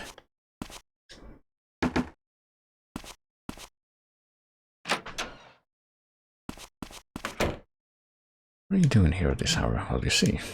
You've seen Isabella recently. Still chasing after that lady? Well, you did get that impression from us before, I guess. Whatever you say, Matthew, but now that you mention it, I haven't seen her recently. Even though we were literally We literally met her here the previous night. Once been going in or out of her place. Where she's suffering from exhaustion, her apartment's locked. Why not sneak into her apartment? Well, this building's old, maybe you can get in through the air duct in the empty room next door, right? Yeah, didn't hear about this before. Okay for me to do that? Of course not, but when have you ever let that stop you? As well just facilitate your breaking and entering. Please go do something fun. Well, I guess that's what we're up to now.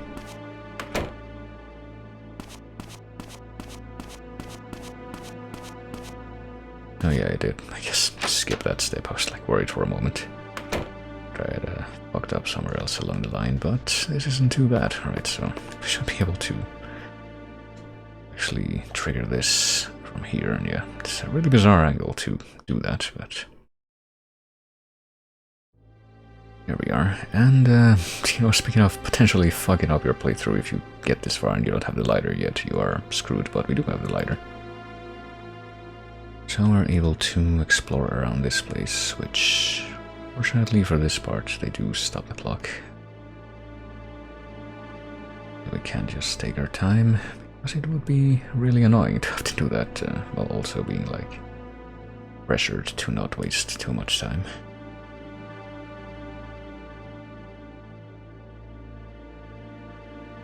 Is this the place? No, probably not. Not yet, I don't know. This is the kind of environment where the tank controls do seem a bit more natural, though. In a way. I'm seeing there's indentations in the floor. This is the place? Okay, yeah, this is the place. So I guess there's other places we can go to where could have gotten out of here, but we just kind of instinctively know what the right place is. And hey, the clock still stopped. Let's see.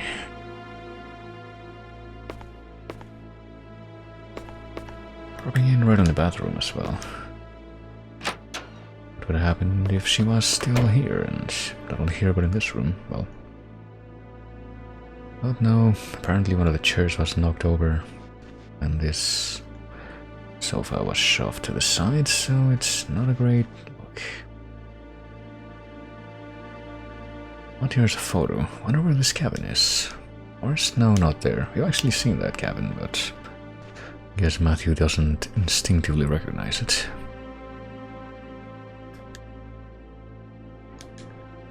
Oh, never mind. I didn't want to do this, but yes, once you actually bring up the phone prompt, you have to follow through, because like no matter what button you press, it's gonna count as a dial thing. I just wanted to check out if we have the photo of the well, you know, the one that we just found on the floor. But no, I guess we don't, so we have to just figure out by ourselves where that is. Can't like ask people about it. And once we come out, oh hey, it's Tennis Man's. Once again, he's shown up. Too bad he is wasting his time. But we're chasing after him nonetheless. Guess we're just gonna suspect everyone right now.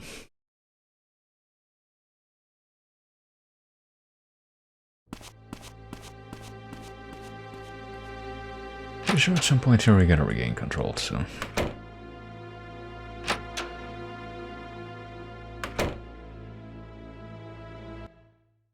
I think it's time to have some fun times on the street again, though, where we deal with the jank of trying to chase after somebody and trying to grab him. Yep. Nope, at least we start with a potential advantage. And we had the prompt there. I don't know why it didn't work out. There we go. Just really have to stay right on him and smash it. Let's talk her from the bar. Want to talk? What the hell were you doing in Isabella's apartment? Well, it's fine when I do it, you see. I mean, would he know? I'm looking for her myself. She hasn't been on stage lately. Well, she hasn't been on stage for one day, less than a day, in fact. I want to know where she is, most of all. You're a stalker, aren't you? You must have some idea of where she hangs around. Or she doesn't just go back and forth between the bar and her apartment. Maybe she goes to the store sometimes, I don't know. So I live in the junkyard once, that's it, the one on the west side of town. I don't know what business she could have in a place like that, but that's enough, right? Well, Apparently it is. We're gonna do the same trick as before. We're gonna look at the place in our mind's eye.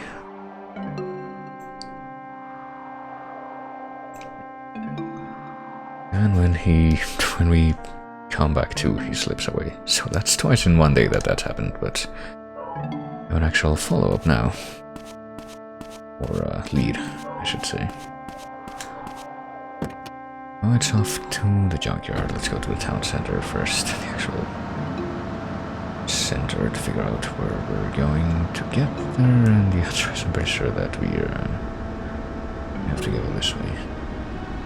I don't think that we have been... Well, we have been close to the junkyard, but we have no reason to know exactly where it was on the map. But fortunately, I do have that knowledge. Yeah, I don't know. There's a lot of things about this game that just kind of leave me puzzled as to how exactly you're supposed to handle it if you're trying to play it by yourself. How much time you're supposed to spend on it, and how you deal with the whole world just breaks periodically situation. Well, maybe it's different on actual hardware. No one knows what actually happens there, but this is the junkyard, which is fortunately just unlocked conveniently. Another kind of a polygon heavy place, as you can tell. And here's a messed up bus ruin, I guess. And in here we do have some interesting stuff on the ground. If we can look at that. Make me innocent, I think is what that says, but...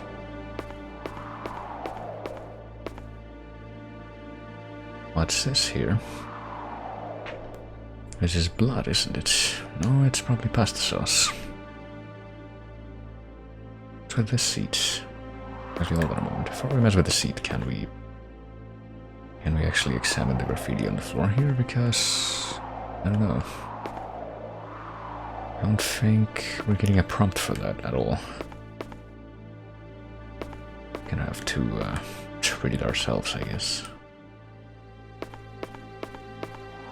Well, let's check this out after all. Cushion is loose. I should be able to pry it off. Oh, what's this? It's epoch. Why is there so much of it? Well, we don't know if it is epoch, but apparently it's bags and bags of this white stuff. Does Isabella really have something to do with epoch? She was, apparently. Too much of it to take with me. I need to report this to Morgan right away.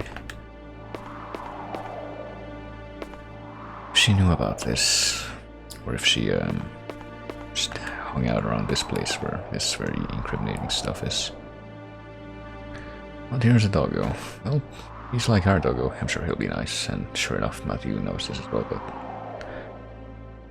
Well, apparently we're just running away from the dog, and here's one of the more interesting sequences, you might say, of the game, where you just have to, avoid the dog's lunges. While slowly making your way over to the exits. Oh, gosh. And we do have a health bar. I was actually kind of wondering about that because I couldn't remember for a moment. It's like if you get touched once, you fail, but no. Where's the exit though? I guess it's out here. Hope we failed. Unfortunately, we do have unlimited continuous, like in so many of these sequences, but...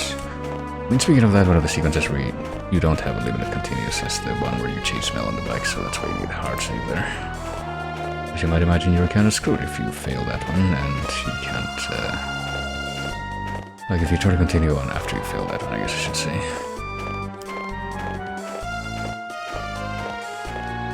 I guess we have to, instead follow this route over here. It's very interesting that they chose to have this, but...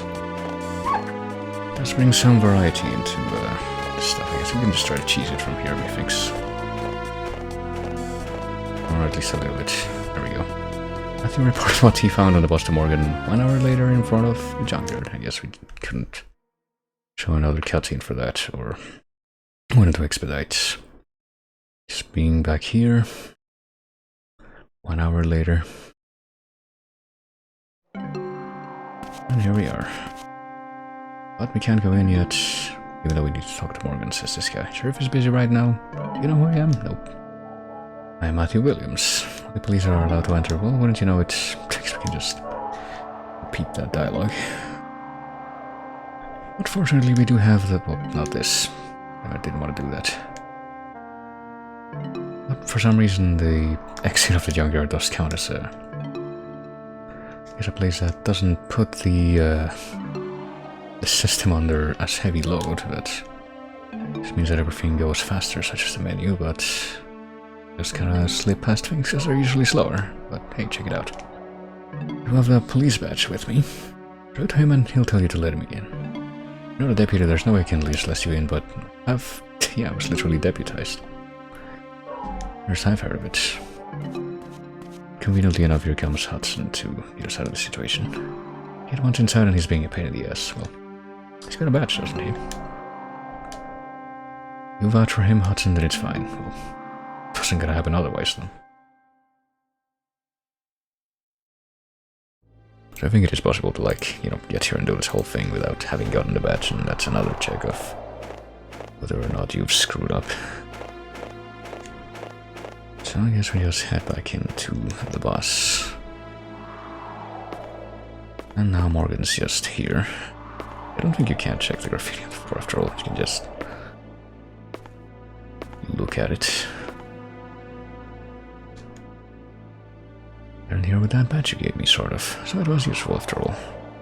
And anything besides the drugs, nothing else. So you came here looking for Isabella, because I heard from this unspecified source that she might be hanging around here.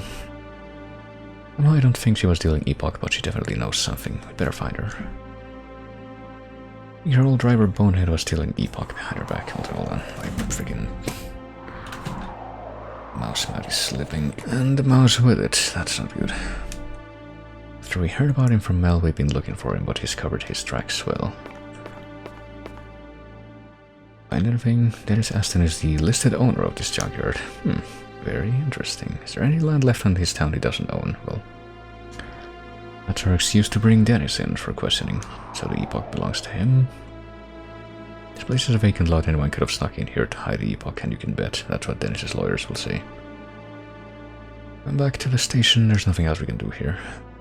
But we'll still be questioning Dennis. Badge won't get you inside the interrogation room when I do it, though.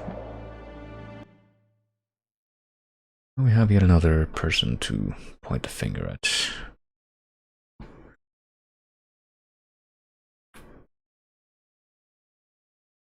Where does that leave us? I think that's the end of the day, actually. Brings us to the end of the day tasks. We could go to the park and do the, you know, fighting thing, but there's like not really much of a point in that. We've shown it off once. It's just there for amusement value, pretty much.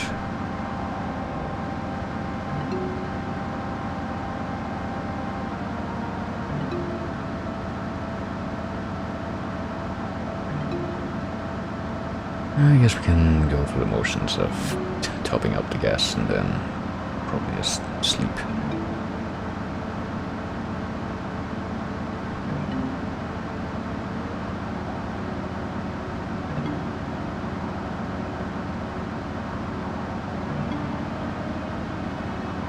And I guess that's the thing, you know, when if you are trying to figure this whole game out by yourself for some reason, then suppose the dead of night when nothing's really going on is when you want to do it, like between usually 2 AM and like anywhere between 7 and 10 AM is when tasks of the next day usually start. Well, here we go again, another MF gas refill. Not a whole lot this time, but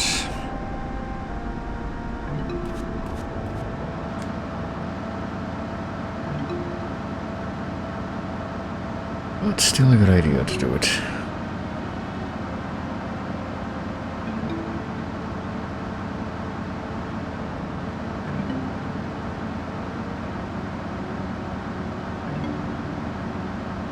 So let's go back in here to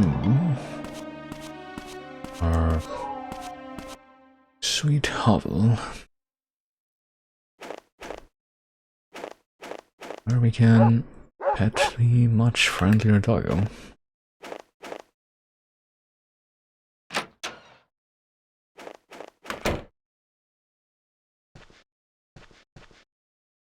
And have a rest.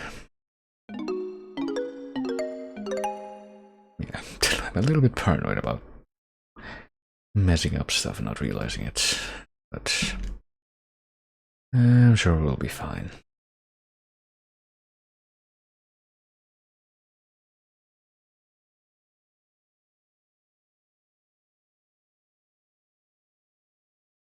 Puts us at like 5 AM, almost 5 AM, but we want to be at almost 7 AM, or 6 AM, 7 AM. So I'll rest a couple more times without saving.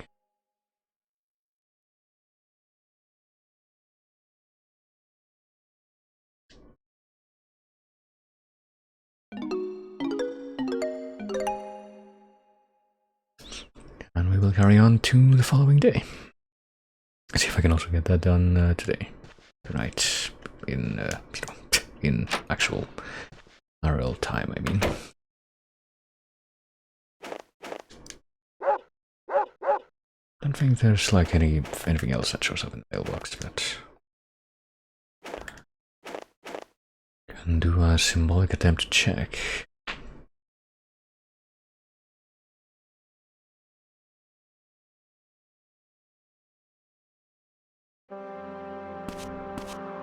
So let's see.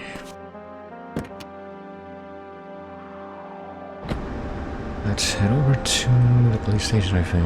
So we gotta go, I don't remember. Do we need to go here? I think we do need to go here. Like the optimal way to get there.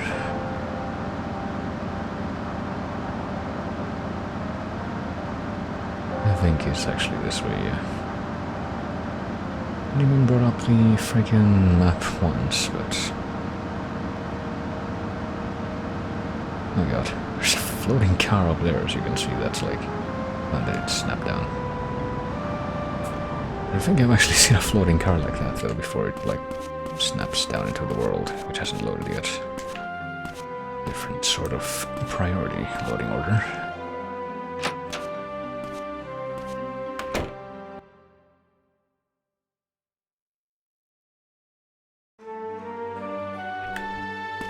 Hey Mary Lou, what's up?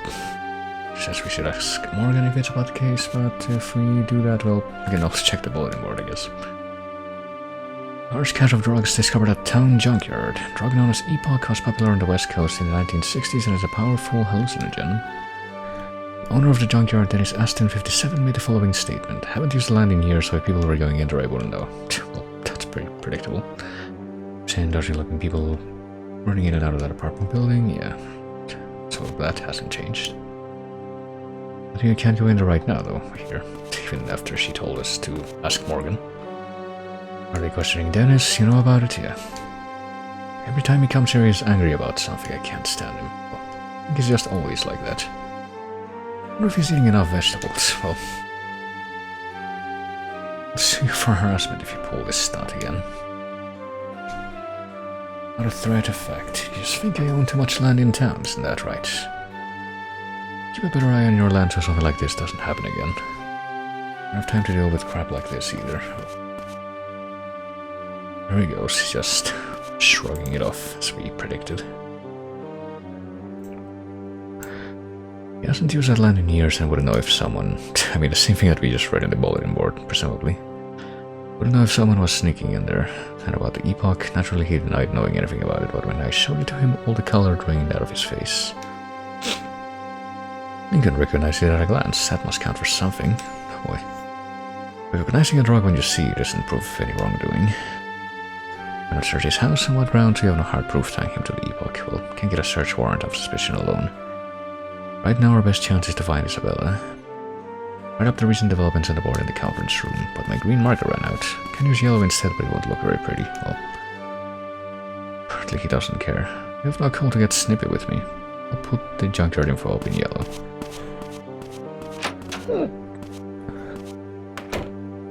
Well, that was a very necessary detail to know. And there she goes. And also, in case you haven't figured out yet where the strategy room is, Even though I'm pretty sure you were told about this as soon as you were deputized. Oh gee, that was quick.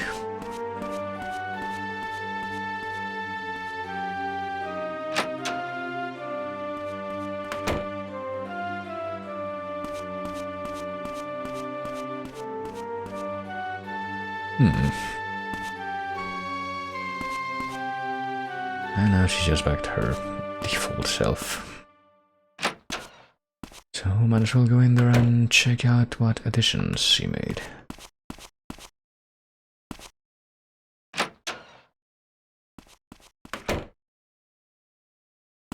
You know, I was looking at freaking Hudson in his chair, who's visible through the wall there in the other room, and I'm sure I commented when I was in the bar. When I was playing this before, you can like go in the bathroom and see the cars outside through the wall. If you look into the like black void area, and I was saying like, I wonder why these are here if they're never gonna go inside the building, but I get the feeling that they might be there because they technically do move, even if they don't go inside the building at a certain amount of, or at a certain time they're gonna move away from there, and I guess you're supposed to be able to see that through the wall. I don't know. It's still weird, but yes, there is a logic behind that, why like, you know, characters and objects that are gonna move that aren't part of the space that you're in render outside of that space anyway. It's technically part of the same scene. It's because, I guess at a certain point they're supposed to move back and go through the space that you actually are in.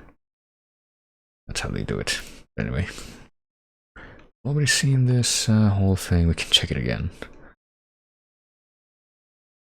And we did hear that apparently the new important developments are in, not in green, but in yellow. And they're in need of a large amount of cash. The Rubin Apartments. Isabella, who may hold the key to the Epoch Mystery, lives. It used to be luxury housing and was named Rubin Apartments after the old word for ruby. That's where the nickname The Ruin comes from. Didn't realize that anyone else actually lives there, but apparently Mr. Noss does too. The building is also owned by Dennis Aston. It's like he owns half the town. I don't know if we had read that before and when we looked at this in the previous timeline, but the discovered Mel was the one who broke into Emma's room and stole the diary, which we already had followed up on ourselves as well. Kathy was found grievously injured on the 25th, but died around 9:24 AM. Kathy's cause of death was shock, not her injuries from the bear attack. Further strangulation marks were present on Kathy's neck. Almost said Christmas, but which means there may be an attempted murder on the loose, but we don't know. There's the forest, where we found Kathy at 6 AM by Cohen. There were scent of fires having been lit nearby. We could assume that Kathy was with someone that night. And the junkyard entries definitely knew this one's gonna be yellow, yeah. Large quantity of epoch was found in the junkyard. According to the land's owner, Dennis Aston, he has not used his land in many years. It's possible that the drug dealer snuck onto the land without permission to hide the epoch there. Now the junkyard has been sealed off. Now that whole thing got caught out. And school both Kathy and Emma attended. Currently the main building is off limits. The two were in different grades and didn't seem to interact well at school. Kathy and her 3 friends joined the planning committee for the full moon dance. Who knows if this has some connection to her going through the forest. There's the bar. The bar is run by Wolf. It's the center of the town's nightlife. Seems Emma went there regularly. There's the farm workers' lodgings. They're quite old and the workers have been lobbying for repairs. Dennis has refused. Mel and the others hid out there. You know, Bonehead was present there. Church where the late Kathy lived. I guess that's all we can, yeah.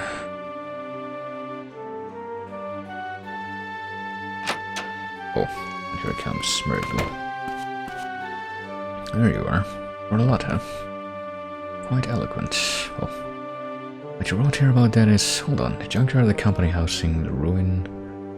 All the locations connected with Epoch belong to Dennis. Isn't that something? Well, I mean, apparently half the town belongs to Dennis, as we've heard, but what other land does Dennis own beside what's written here? I think he owns a little cabin on the north shore of the lake, too.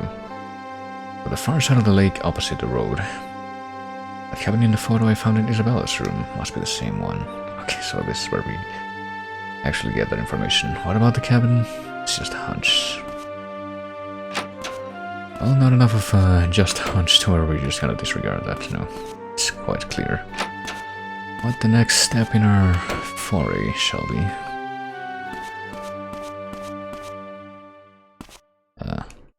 Gosh. It's a little bit hard to see where I'm pointing when the wall is just behind me. And I don't think anyone here is gonna see anything different, yeah. So I'll just immediately go and follow up on this even fresher lead that we just found.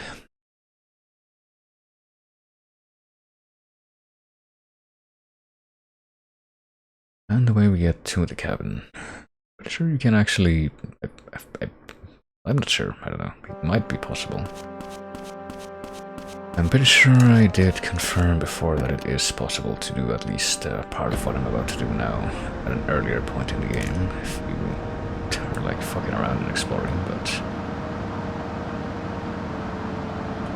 Not sure if it's possible to go all the way to the lake cabin and actually find anything there, or even just be in that room, that area. But no, well, you know how I did mention that there are a couple of things in this game that very specifically inspired very specific parts of Silent Hill 2, and I mean, I can suspect that the ruin apartments, the look of that whole area, is what inspired the apartment area that you need to go through early on in Silent Hill 2, but this next part is a lot more clear in that regard, a lot less ambiguous if you're familiar with the latter game. We can copy from this guy if you want, maybe, but I wonder if he has anything to say. Like to rent the boat. No can do, no many customers this time of year, so the boats are in for maintenance right now, really. There's a single boat you have to spare. Can't use any of them. I'm thinking of quitting boat rental altogether for the winter season. But I need to get to the North Shore, it's important. You too? Or I can't do it, well. You know something about Isabella? Well, I'm gonna rent you a boat, so just leave, so he says, but I guess we can just repeat that. Oh, good.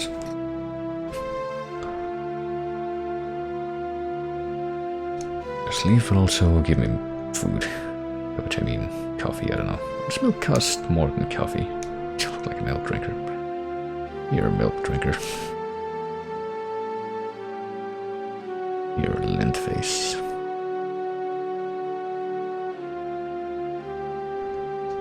Alright. Well, I don't know.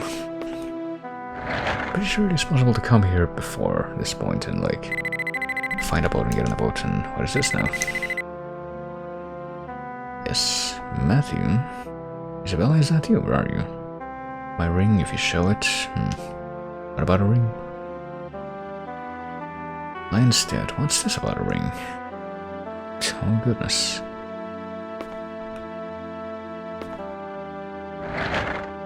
Well, we do know about one ring. It's also quite important for us to have found it, as you might have just gotten onto. With that, well, let's get this guy to, like, be selectable first. And hey, look what I have. I guess this must be Isabella's ring specifically. What the hell is that? So you're with them? So you're not?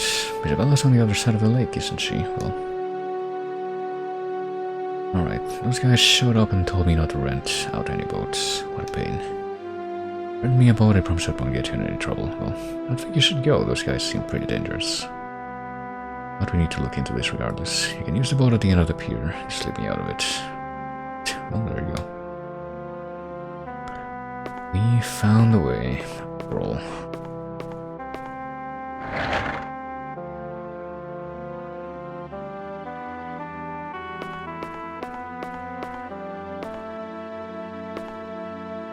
Actually, wait one. Or wait a minute. Actually, wait a minute, yeah. We're not gonna be doing the thing right away, because we do need to wait for something else as it happens. Because I actually am gonna switch from one of these to the other. purpose this time so I can avoid complications. But we're gonna be waiting for a moment. What's that say? Do not exit, enter, not enter. Oh, it says do not enter on both sides. Maybe it's because they use the same texture for both sides, even though. But yeah, we're waiting for a thing. Guess we can do a little bit of extra time manipulation to make this a little bit easier, but we can admire the lake in the meantime. I'm sure that if we stand like on the shore.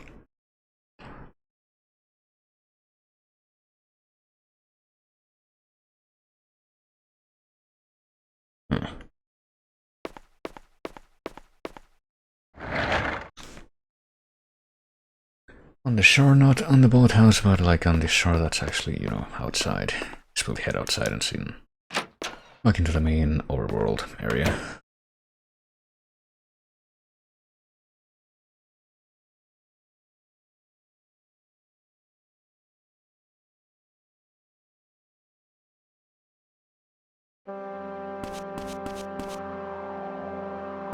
You stand at a certain point out here. I don't know if it's like right here, probably not. I can't walk along the green part of the shore, so you can see. You can actually see the cabin on the other side of the lake, but right now we are waiting for a certain other something to occur. Yeah, right around here. I don't know if you can see it from here, or if it's not the right place. It might not be the right place. Oh, we can't get down to like that lower area.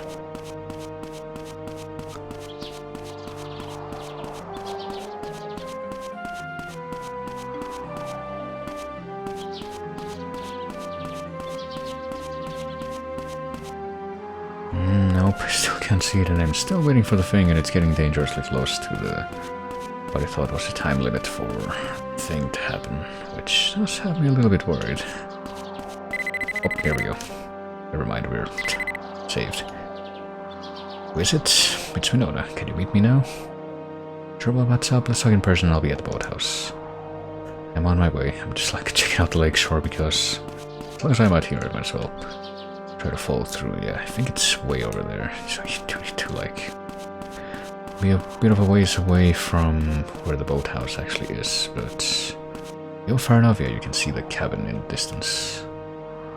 You can catch a glimpse of that ahead of time if you're like attentive, I suppose. But of course, to actually get there, you have to go through the lake.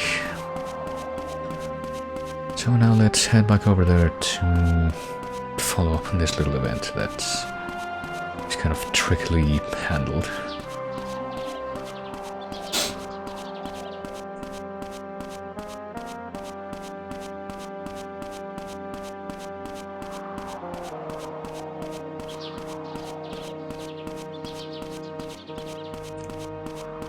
And here's a red truck. I guess the red truck is supposed to be Winona's. And just like when we met her at the boathouse before, she's not gonna be like inside or anything, she's gonna be out on the pier again.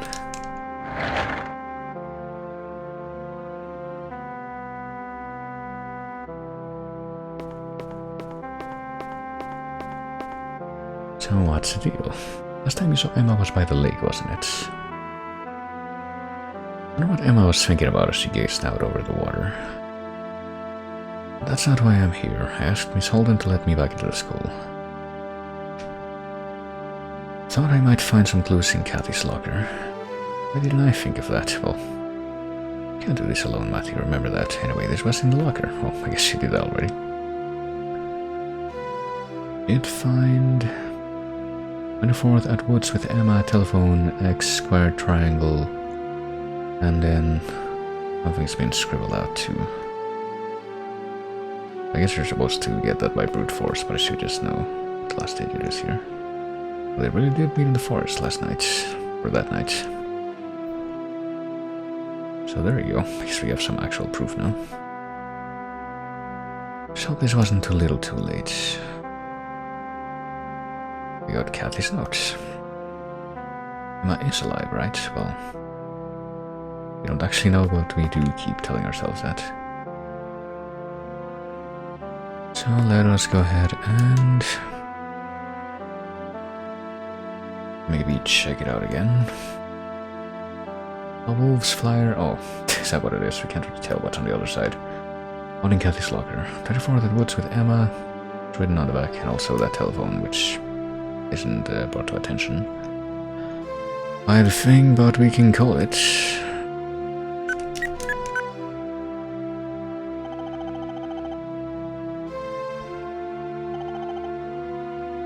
Chief of Medicine's office.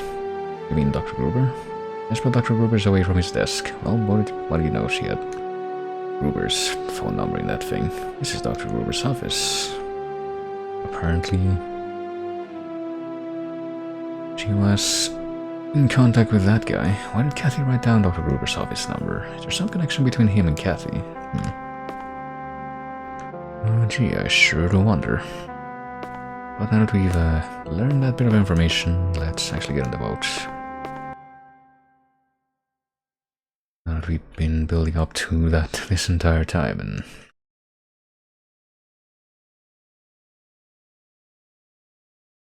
so we're loading back out into the big world, kind of, and yeah, at this point you can kind of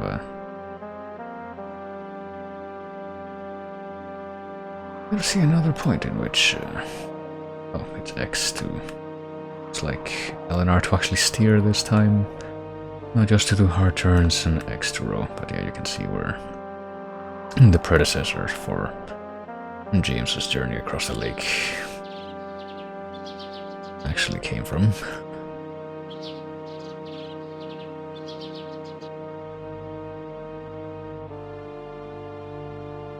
I'll just enjoy the nice and serene waters of this quiet town as we approach the cabin that we'd caught sight of before. It's apparently yet another piece of the town's land that's owned by Dennis.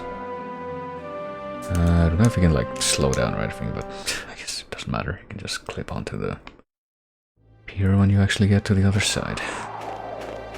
And here we are. The mysterious cabin. Well, here's a little barrel that we can once again use to try and... Well, there's a bunch of them here, but I guess we're not gonna mess with them. And a little window, so... I suppose we're just gonna go ahead and repeat a stunt that we've done a few times before, because we can't even try to interact with this door.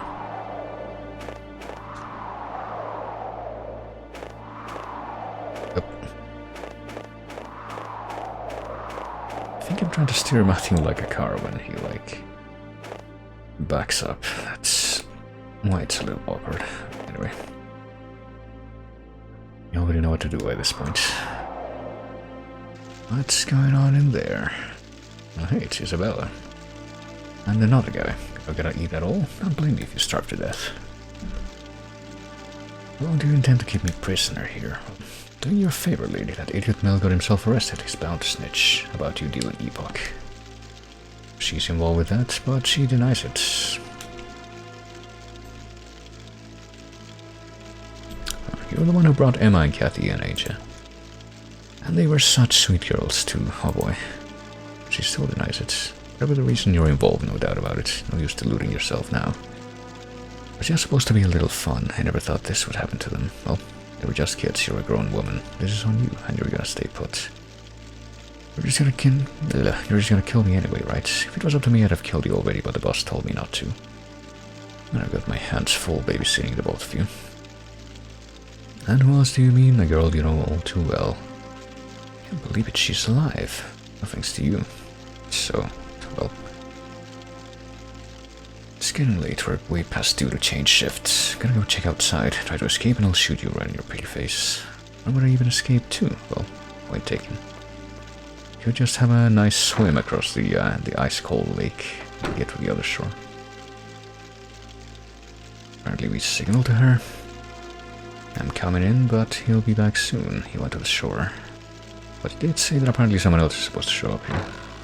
Well, apparently there's no problem with Matthew just going in just like that. Didn't think you'd actually come. hurry up and get out of here before he comes back, but you can't leave. If I leave, you will be in danger. They'll find out from the rental guy who used the boat. I suppose they will. But they won't kill me, or the rental guy who used the boat. That's like the wrong cadence for that, but... They won't kill me as long as I stay in here, it's alright. They might not kill you, but they'll probably hurt you, and they probably will kill you if they decide it's like more convenient. Don't care about me, let's just leave together. Well, you really should care about yourself, Matthew, but... Let's try to get out of here anyway. I say as I open the door and then close it in your face before you get out. But, oh, too bad just when your saviors arrived. I'm a perfectionist, you know, can't stand loose ends. You wanna fight? Well, we have fought before, but this is where the fights start getting really annoying, if I recall. I'm bored cooped up in this cabinet, you're lucky. I'll go one round with you. With Sandman. I don't know if we're gonna be able to cheese this guy. I'm sure this is when I first... Yeah, he's got like this fucking head rush thing that's really annoying. I'm sure when I first was going through this game, this is the point where I decided, okay, fuck it. I cannot be bothered to like do these things without save states anymore. Let's see if that still holds up. I guess we can just keep trying to spam these long kicks and hope that they connect. I guess the main thing you need to worry about is keeping your distance. He's got that stupid head rush. It's like his strongest move. I'm surprised that the fucking kicks are not connecting at the time though. It's like actually... Oh. Actually I wasn't trying to do the long kick one of those times, but the first of those times. Like, why didn't he take damage there from that last one? That's what I have to wonder about. I mean, I guess the quality of the fighting game moves wasn't like the highest priority with this game. Let's try to spam straight punch like with... You can get a spam straight punch with the fucking stalker fight at the bar. Oh god. I think we might be fucked now that we're in the corner. Oh, never mind. We somehow got him. Somehow managed that. Lucky shot, yeah, I agree. And now we go, maybe. I think we go.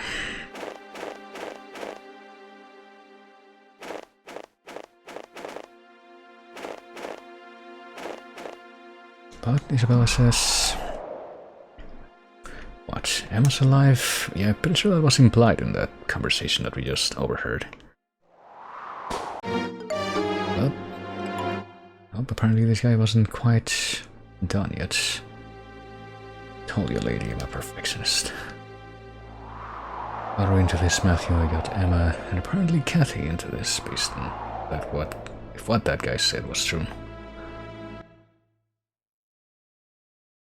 Apparently he's gonna shoot her or something, and yet it's not gonna be collected enough to stop us from leaving after that. So Emma is alive, so we believe. Need to get to Dennis. He's got Emma too, I know it, but Hudson's on his way to Dennis's place now. So what's up? What happened to the guy at the cabin? There was no one at the cabin. Seems your guy ran away. Well, it's not terribly surprising if we just try to get out of there as quickly as possible. Without an APB, give us a description to the deputy. Yeah.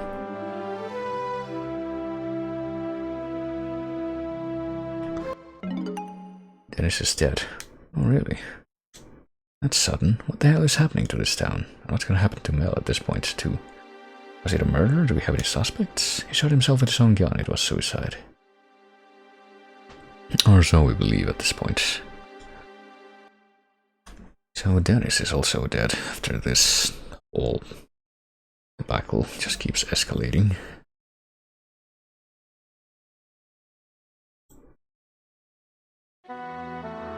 Oh, I guess we were just dumped here after that whole thing happened. He was just staring out at the lake. Do you have anything to say? Oh, it's Robert. Winona puts up a tough front. I think it did.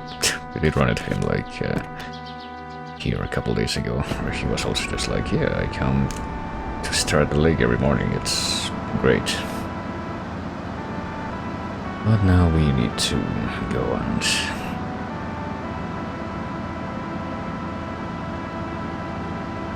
get the news from the farm. farm that Dennis owned, but now he's bought it as well.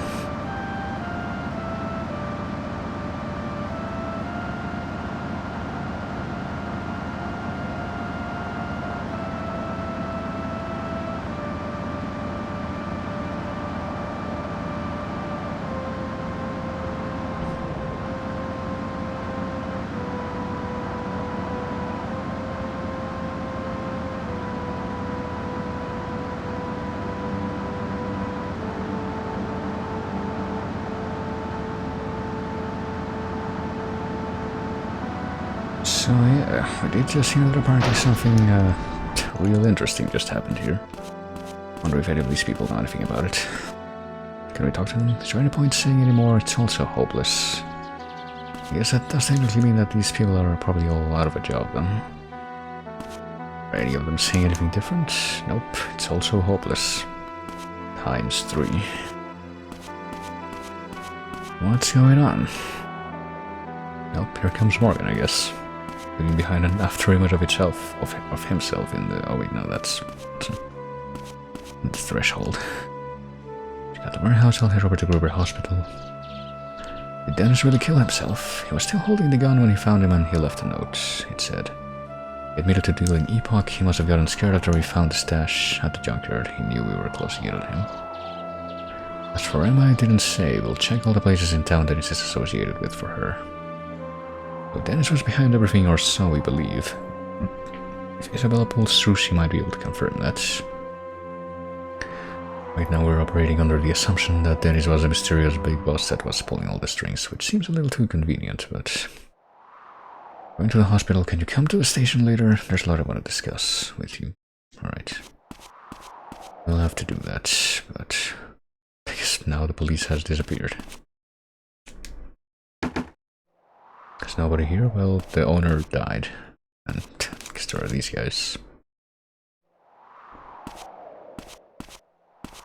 We're just gonna keep on standing outside this house and shrugging now that they can't really go anywhere else. Well, let's go someplace else though.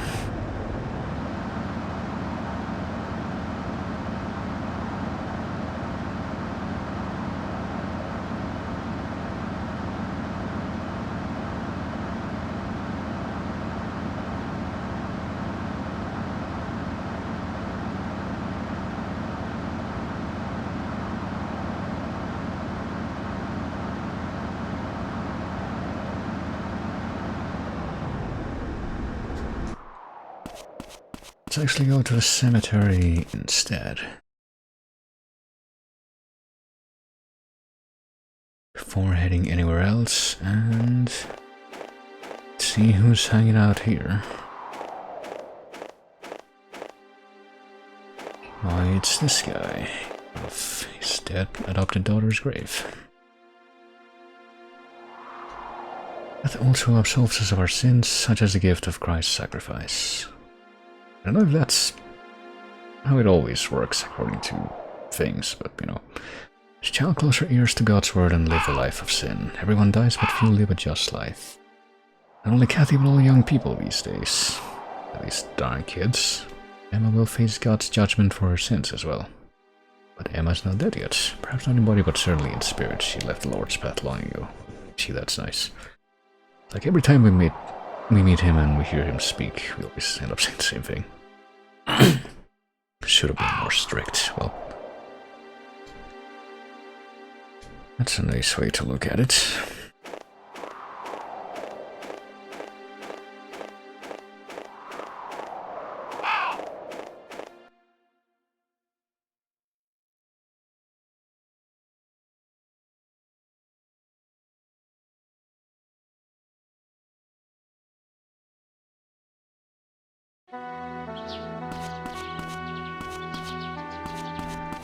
Well, now that we've kind of had that lovely conversation, another dose of Father Barton's infinite wisdom, let's head over here to the hospital, which we could just walk to, but whatever.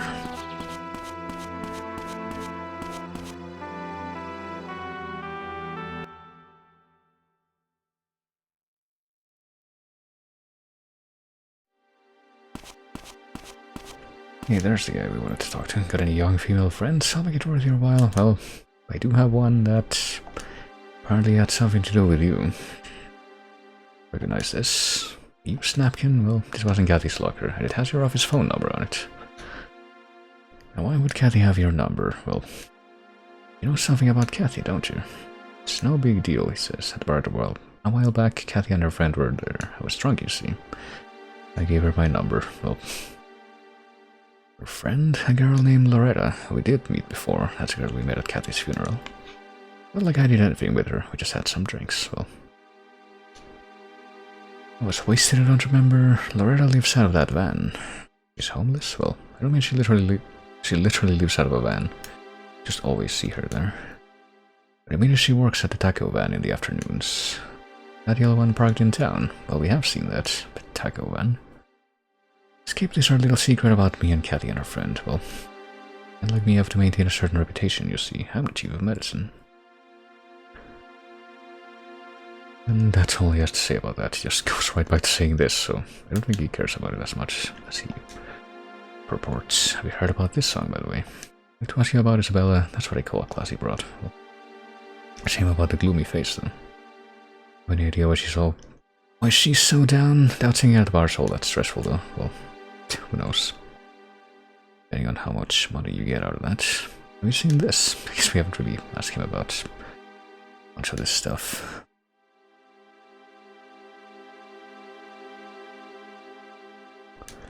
Anything else? Sheriff's badge and no entry sign. It's more expected, I would say. That place. I'm not particularly interested, and that's all I have to say about that. A police badge. Got it from Morgan. And that's all he has to say. What about, probably wouldn't be able to show him any of this stuff either. But if we show him the blackmail memo again? Oh, we can't. What about the note in Mel's room? 9 PM motel, what are you telling me here? Oh. I wonder if Barbara has anything to say today. Cigarettes taste good, they make me feel glad to be alive. I'm very sorry you feel that way. But...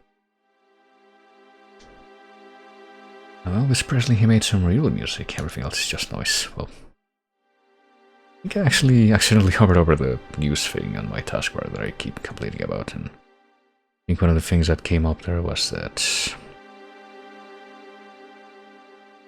Let's see if I can actually bring it up manually. I think Elvis's daughter just died or something. I don't know, I can't find it anymore. It's apparently just disappeared already. Kind of an odd coincidence, though.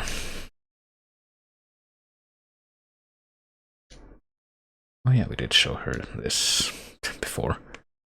She went in and then she made up her mind. Instead of a cave painting made by the Amai. Only showed her before the off-screen, so might as well just do this now. The world depicted in it, it's a world that modern folk don't understand. How long do you think I have left to live? I might die tomorrow, I might live to be 100, but I will die someday.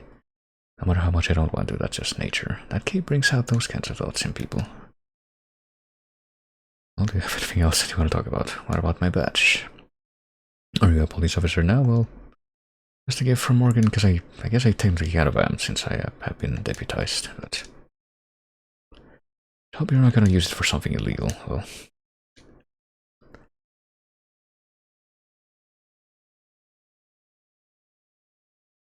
Looks like Kathy and Emma went to the forest together that day. I think I may have done a bad thing. Granny Barbara told her not to listen to the old tales. Oh boy, so we're just gonna be doing a bit of an ominous suggestion, but not much more than that. The fellow who runs the place has nothing to do. Not many people pass through this town, you know. But I guess he still somehow stays in business. Well, what about the ring? It's like the final thing we have to show her. It was Emma's? That's odd. Is there something weird about it? It's got an I written on it. That's got nothing to do with Emma. Does she have any friends whose name begin with I? Well, we know exactly who it belongs to, I think. At this point. Not too many names begin with I. Well, it's funny you should say that. when I am listening, but is there anything new on the bulletin board? Popular lounge singer shot. Lounge singer at Club Wolves, known only as Isabella, 27, was shot near a cabin on the north side of the lakeshore. Sustained serious injuries and was taken to the hospital. Her condition is stable. The shooter fled the scene and has yet to be apprehended. It was also discovered that Isabella was involved in dealing Epoch, and the police are eager to question her once she recovers. So she's at the hospital, but I don't think we can get in to see her or anything. And the town talk thing is just still just about the ruined apartments, but I think we might be done. Actually, no, we do have to look into going to see Isabella, though, like I said, I don't think we're gonna be able to actually do that.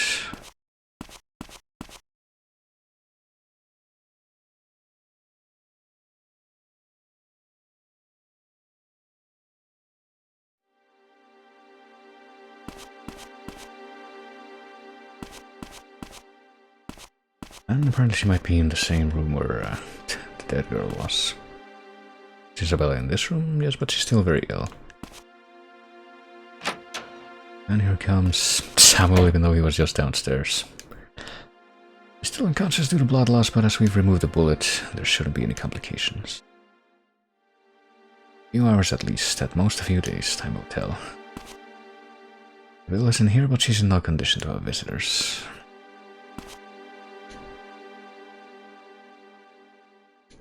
At least we know what's up with her.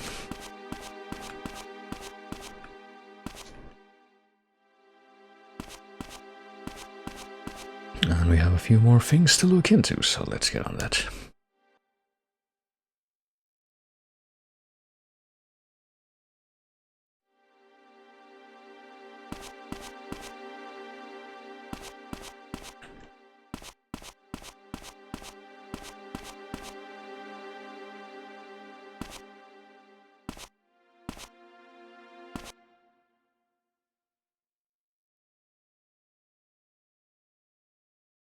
I think we might have another chance to save in just a little bit.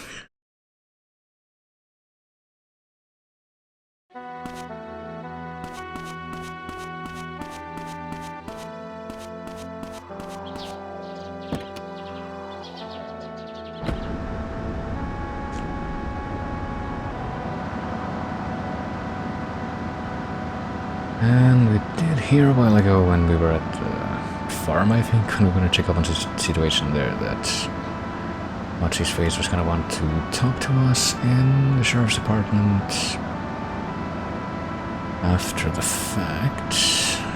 Well, let's see and check out what he may have to say, or anything else that may be going on over here.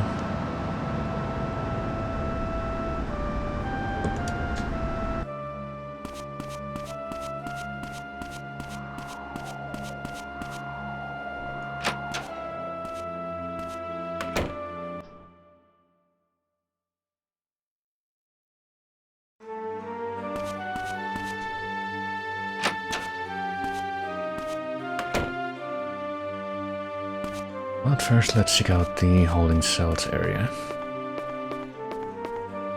For no reason in particular. And here comes Morgan.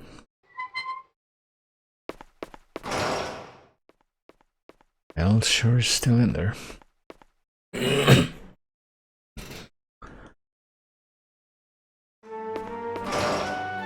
Killed himself. Oh yeah, I guess he hadn't heard about his dad dying. This is some kind of trick, right? My father killed himself. What is at the hospital morgue? I guess he's gonna be taken there. There's no way he killed himself. He never had the guts to pull the trigger. Well. And, you know, shockingly, it doesn't seem like he's gonna take that very well. It's no mistake, he left a note and everything. Go to the hospital and see him for yourself. Look at his suicide by gunshot body after you crab walk up the stairs. Didn't seem like they got along, but guess it must be painful all the same. I was gonna have a hard time of it on his own from now on, but bring him back to jail after this, or has he been released? His lawyers actually got him out earlier, but then it's said to let him stew in there a while longer. Still, I'm worried about him. Hopefully he doesn't do anything stupid, so I guess he's technically getting out now. Worst part of the job, you never get used to telling folk their loved ones are dead. Let's stay focused on finding Emma, though. We have no leads. Well, we have like half a lead at this point. We've been searching the town for days, but we know she's alive and being held prisoner somewhere. It's that bonehead. Must be him who's holding her captive, but we don't know where. Let's review what we do know. On the 24th, Emma and Kathy took the epoch they bought to the forest. Then they were both attacked by a bear. Kathy died and Emma went missing. The two obtained the epoch through Mel. Mel bought the drugs from Bonehead, Isabella's former driver. I think Mel knew that Dennis was the one who supplied the epoch. If Mel did know, there's no reason for Dennis to have had Isabella held captive. Once Mel got arrested, well, whole point was to stop Isabella from talking to the police, not Mel. If Mel knew everything, he wouldn't have mentioned Isabella or Bonehead's names so freely. It would make sense if he just thought that they were other dealers. Isabella's the key to all this. All we can do is wait for her to recover. Yeah, she might know significantly larger amount, and yet she didn't say anything to us before. Even though it probably would have been helpful. So there you go. Well, if we're going to the hospital to take, Mel to see his father's corpse, then probably won't be able to get in here, or we'll be able to get in here, but there probably won't be anyone in here, so it doesn't matter. Yeah.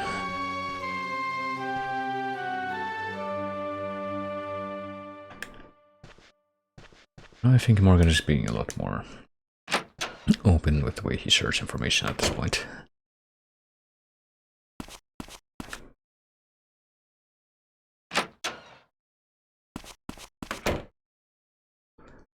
So I think we actually do have some time now to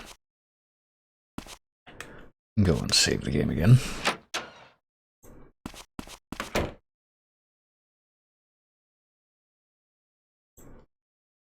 Let's see.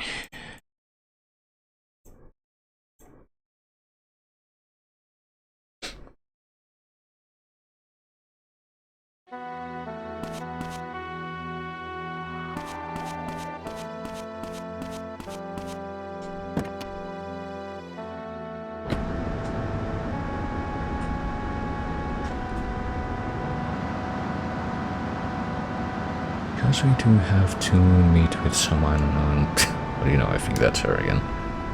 No, I think that is Winona. Never mind, that's somebody else. We've seen the bulletin boards are updated with the latest developments in town.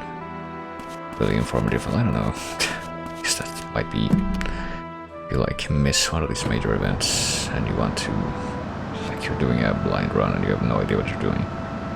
You can read about these major events so that you can maybe check them out later in different timelines when you're redoing stuff, but it's weird. I feel like if there's one thing about this game that I will probably never understand is the intended progression. If you're trying to just suss all this out without help.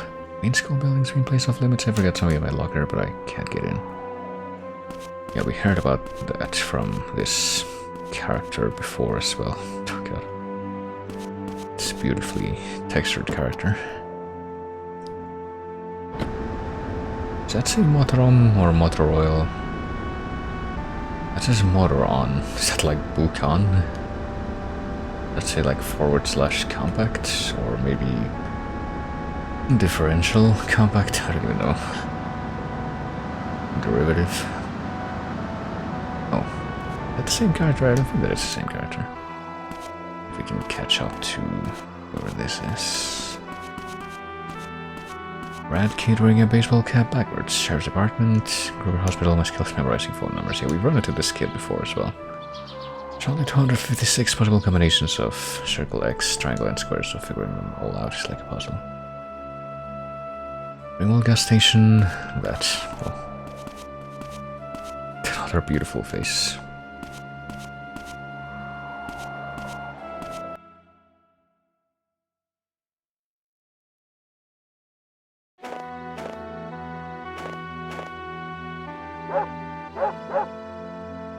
There we go.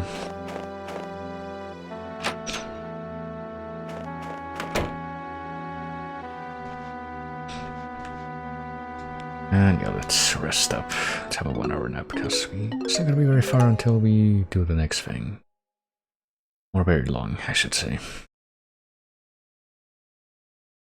Gotta wait for the early afternoon so we can follow up on one of the clues that we received about a certain character.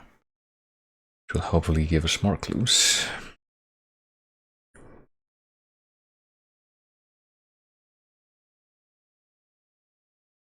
It's 11:42 now, so we'll do one more nap, I think. And then we'll set out again.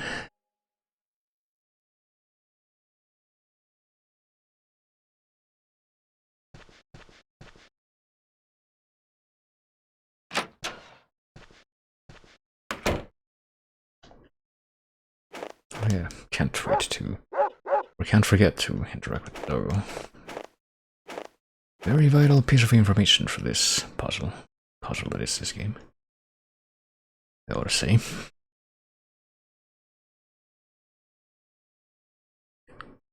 And I mean, we're pretty much already right here in the right area where we're supposed to be, but we can also take this opportunity to identify exactly where the van is that we were told about before. Apparently a yellow taco van in the center of town. So which of these stretches of street could it be adjacent to? Could it be this one here, where the market and the electric appliances and the computer software will...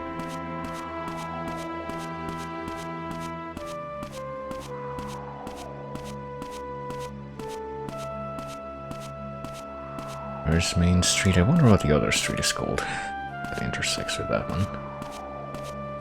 Maybe this sign will tell us, I don't know. So I'll take the time to see. Oh, it's apparently also Main Street, so there are 2 main streets that intersect with one another, unless I somehow read that wrong, which I don't believe I did. Both of these completely grey blob signs, I don't think. Oh no, there we go. Yeah, I'm pretty sure there's 2 main streets intersecting one another in the center here. There's Lakeside, Ballow Woods, and Cockland Peaks. I suppose that's how you're supposed to pronounce that, but yeah. It's Cockland with a K and a CH in the translated version, but... Might be over here, actually, I'm not sure. Maybe it just doesn't show up at all until we hit early afternoon. I think it was actually across the street from Photo Place here. Maybe it will just drop in out of nowhere, or maybe we'll see it roll up. It is a van after all.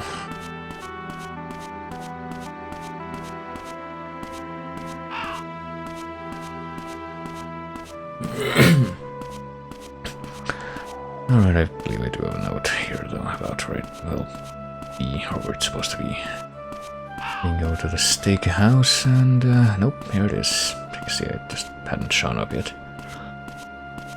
Here's the tacos van.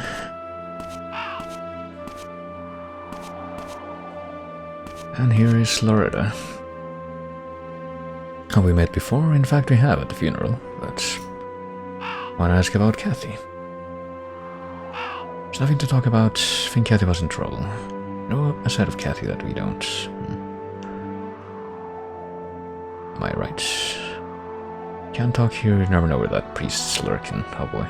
So she's afraid of being overheard by the priest. How much work? Give me her number, I'll call you later. Oh boy. And apparently she's not gonna say anything else to us right now. Just want to talk out in the open, so it would seem. Well, let's go ahead and get a move on ourselves. I believe we should go not in that direction, but in the opposite direction, because we're gonna go to the sheriff's department again.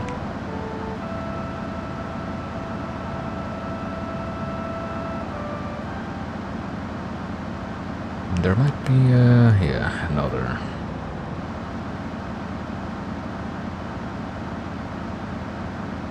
big time jump that we end up doing.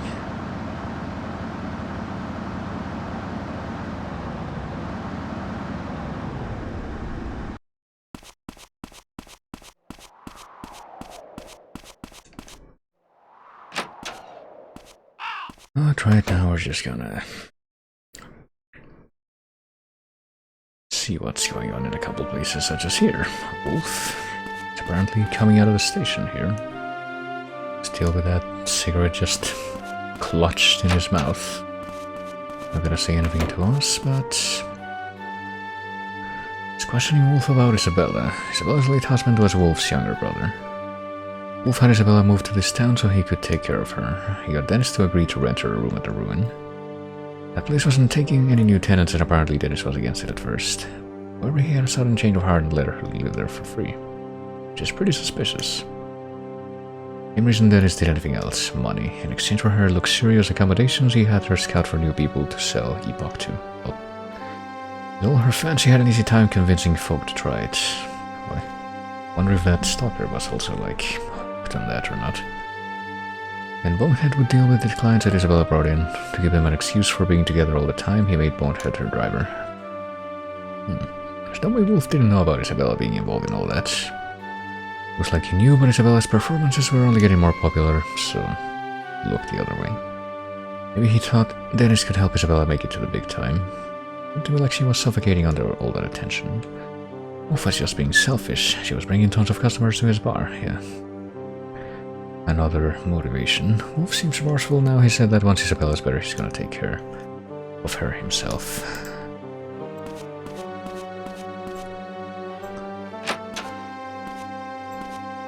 Let's see exactly how true that is. And, well, there goes Morgan, I guess. Hey, Mary Lou, do you have anything to say about all that? No, I guess not.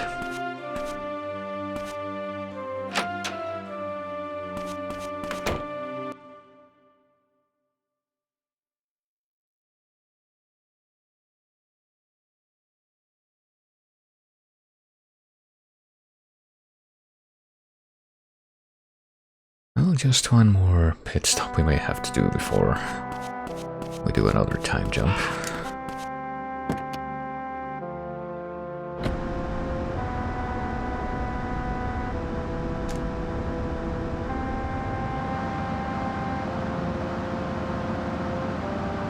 Let's head over here. Let's head across the town square, I guess.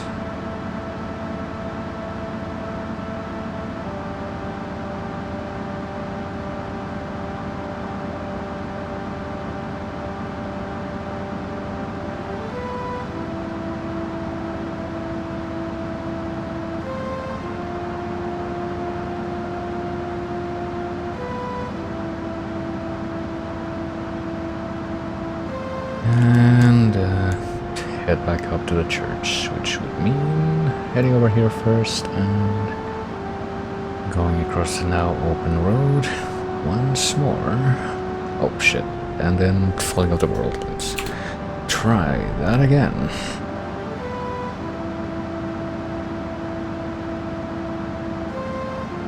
And that was unfortunate, you know. As I was driving through this in the previous timeline that I just cancelled myself out of, I was thinking about how, I don't know, how weird it was that this literally never happened during my first run of the game, the world just failing to appear. And yet now I am running into it pretty consistently. Like, I was trying to think about if, while doing this run, or any iterations of it, whether stuff that I tested off stream or while I was actually streaming it, were there any days at all in which any in-game days at all in which I managed to get through the entire day without this happening. But no, I don't think there were. I think it's happened at least once in each of these days. So I don't know, I'm very weirded out, but I mean, they do include that in the... a warning about that in the, like, files for this fan translation, which is that that's gonna happen, and you may have to put some contingency in place so you can travel back in time. And the same little note also mentions that it's unclear if this would happen on actual hardware, but who knows.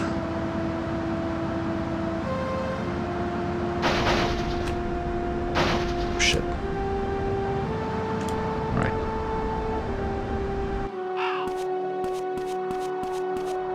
So let's go to church.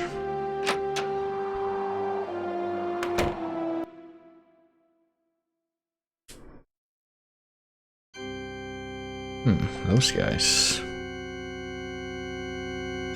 They're the ones who beat up Father Barton outside the bar. And one of them is that dude with the brown jacket and blue shirt that we keep seeing all over the place. A wonder, isn't it?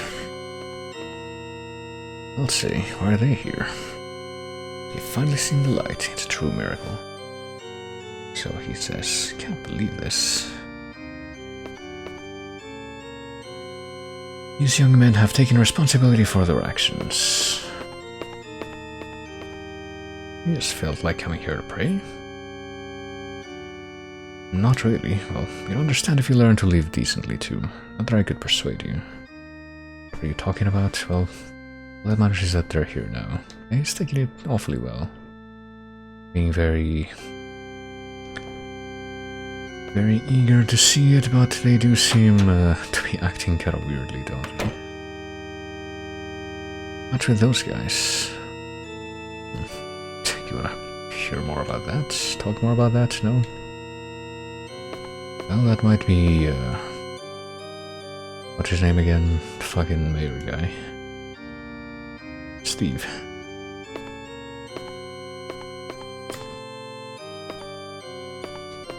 And sure enough it is. Save my Emma, please deliver her from evil. I get the feeling that he was already coming here regularly though, so probably not a great buffer for that sort of thing. Let's see what we got. Popular loud singer shot. It's probably gonna be the same stuff here.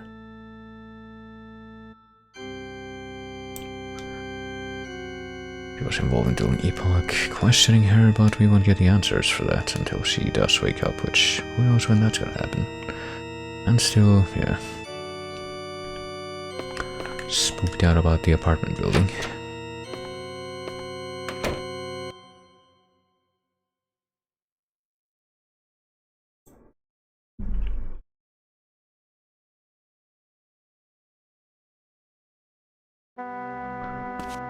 Well, let's go back home, because it's time to pretty much have nothing to do now until we wait for Loretta to get back to us like she said she would, but apparently that's not going to happen until after she gets off work. And even then, we don't know exactly when.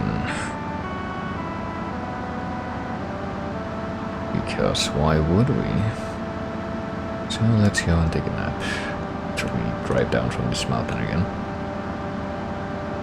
Hopefully without, you know, running into another falling off the world situation.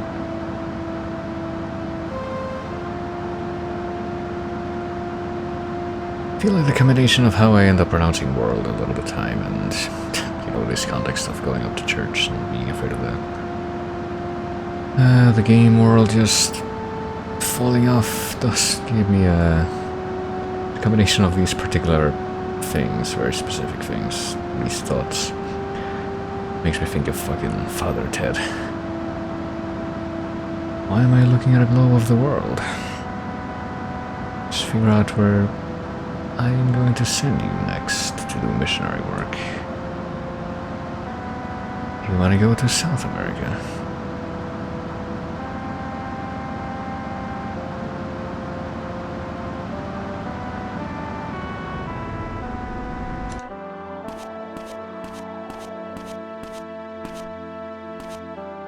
Alright, I don't know if we need to be worried about gas right now either. I don't think we do. Of course, we'll see.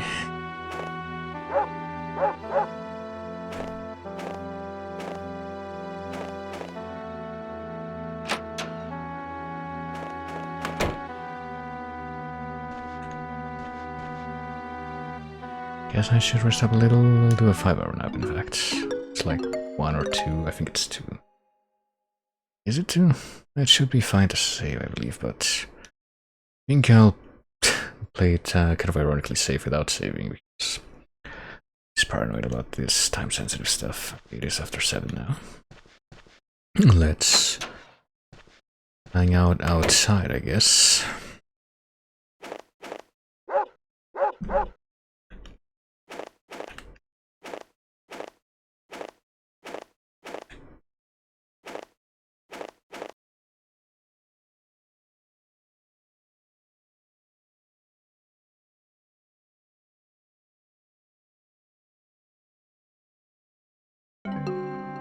let's actually get in the car and, I guess, start approaching the next place we are gonna end up going to, but...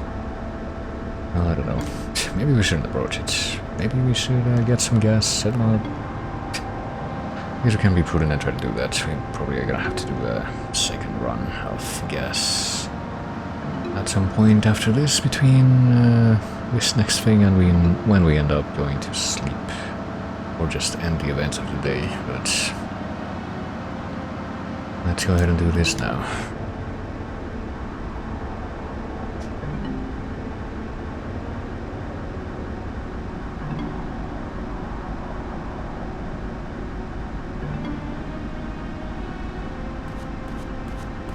Low price, cash or credit. What does that say? Same low price? What if I don't want premium gas? What does that say? Actually, I feel like maybe I can have a bit of a... it does say same low price. Okay. I can indulge in the very fun activity of trying to figure out what the textures say in this game. I keep passing this sign that I'm not even sure what it says. What does it say? It says Cockland Peaks. It's telling you that it's that way. And sure enough it is that way, but that's also where the church is, but... I'm sure the first time you see that, that's a rock, that's the rock. That's a road that's blocked by rocks. I don't even know if they like give the specific flavor text. I don't quite remember about how the roadblock happened. It's just like, yeah, there was a rock slide, an avalanche, something like that. And we're gonna get out of the car actually real quick. So I believe... there we go. Gonna get a call here in the middle of the road. And it's Loretta. Gonna talk at Clove Wolves, which is just down the road here, and yeah, sometimes there's an event that I think could have happened the previous day where if you're too close to the place where they tell you to go, the call can glitch out and not happen, and then you're kinda screwed. But I don't know if the same thing could have happened here, but I did want to play it safe. It's always warranted with this game. Should we have come to learn by this point. Oh, but it's locked. Fuck. Forgot about that. It doesn't... fucking door doesn't technically open until 8 PM, so let's get a bit of an 8 on that. There we go. Nope. Nope. It's less than a minute left opening time, but that's still not good enough. There we go.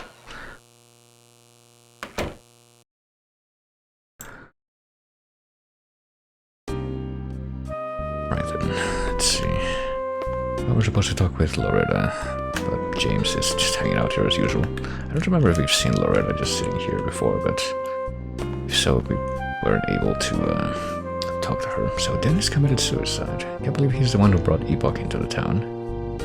Kathy gets mauled by a bear, Emma goes missing, the town is flooded with drugs. Yeah, really flooded. And Isabella gets shot. This seems like such a small, peaceful town, but there's so much lurking in the shadows. Isabella said Emma's alive and Dennis was involved in her disappearance. And Dennis was holding Emma prisoner like he was doing with Isabella. Emphasis on was. Wherever she is now, the trail's gone cold. And finding her again likely won't be as simple as looking in Dennis's house or the farm. Now that Dennis is dead, there's no reason to keep Emma alive. If that were true, wouldn't we have found her body by now? Well, I don't know. Maybe there's some reason they haven't killed her yet, unlike with Isabella. Who knows what that reason could be, though. Not how the world is, but that it is the mystery.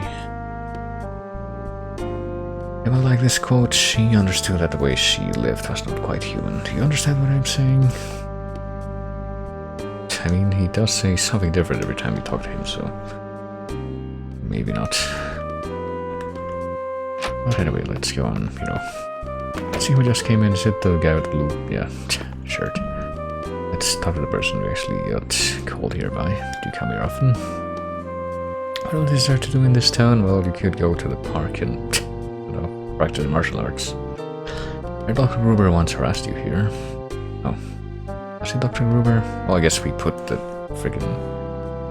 the pieces together from the story that we heard like several days ago about the guy who harassed whoever was with Emma or whatever.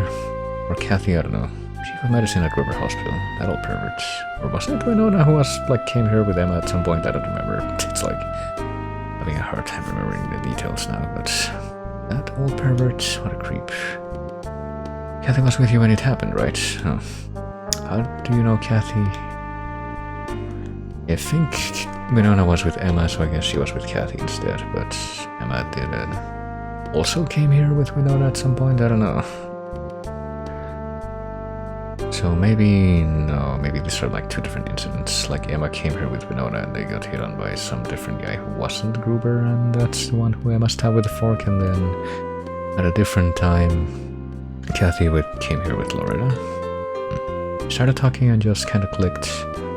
Life was dull for her too. Kathy Annie wasn't the kind of girl to go out late at night, but everyone thought she was like some kind of saint, but she was just 16, you know. Wanted to have fun just like everyone else, I think. But she had to be careful of that father of hers, since he raised her when she was an orphan with nothing, blah blah blah. It's true that Father Barton can be overbearing. Must have been raised to be terrified of disappointing him. She couldn't handle the pressure of being the daughter of a church family. You know, when I was here with Kathy one time, that priest showed up. Kathy was terrified. It was fear that girl was scared. After that, Kathy never showed her face here again. I thought I'd stop coming here too, since Ringen's a bummer without friends, but here I am. So when did this happen? When did you last see her? Bumped into her in the night of the 24th, really. What time? I think it was around 9 p.m. I'll never forget the look on her face. It was like she was dead inside. I called her name over and over, but she just... When she finally answered me, you know what she said? No, never mind. It's not something I should repeat. The walls have ears here. I wonder what that could be. Could be an extremely specific Twin Peaks reference, but... What's going on? Is this Winona calling? Something's bugging me about Kathy, so I'm gonna see Father Barton. Wanna come? Well, we're busy right now. I'll just go see him by myself, but... Apparently he just says he's gonna do that and... not give us a chance to respond. Should stay away from that priest, though, says Loretta. Oh, he's overzealous, but he's not a bad person. You've never seen him with that look in his eyes, looking down on people, with his cold dead eyes, like they're not even human. Okay, who's listening? This is what Kathy said to me that night. My father killed me. What are you talking about? Got no clue, but I just know Barton did something to her. He must have. Kathy had bruising on her neck like she'd been strangled. Did you know that? Well, yeah. Yeah, I guess that's all we know right now. She did have that bruising, but we don't know how she got it. But that does, in fact, give us quite a scare for Winona's sake, who did just go to see the father by herself.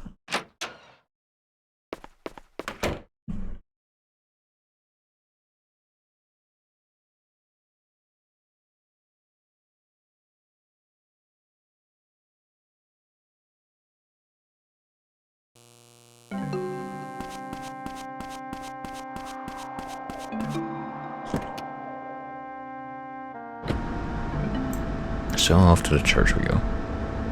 As before, let me see. What would even be faster at this point? I guess we're just gonna take the continue to operate under the assumption that the road that is like between here and the gas station will always be the fastest one, even though I'm not entirely convinced that that's true, even with the stuff that people keep telling you and like examining this area before the roadblock gets cleared, but no, we better hurry.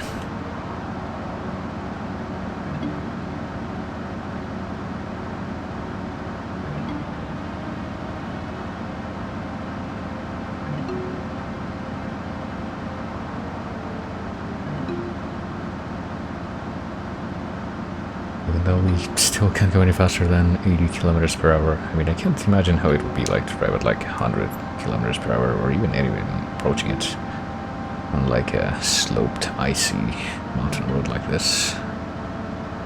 Probably just asking for trouble, but fortunately physics in this world don't work like they do normally.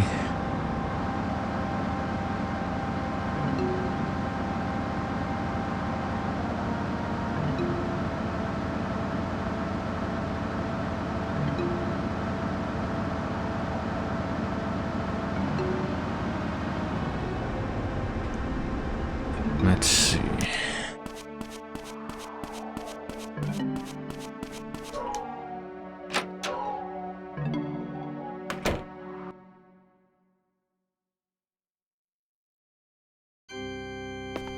Oh, here we are.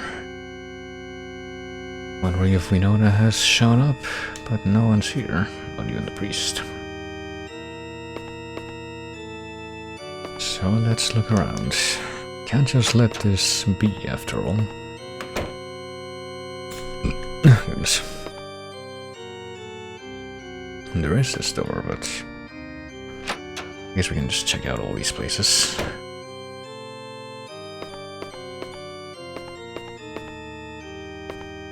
Or something.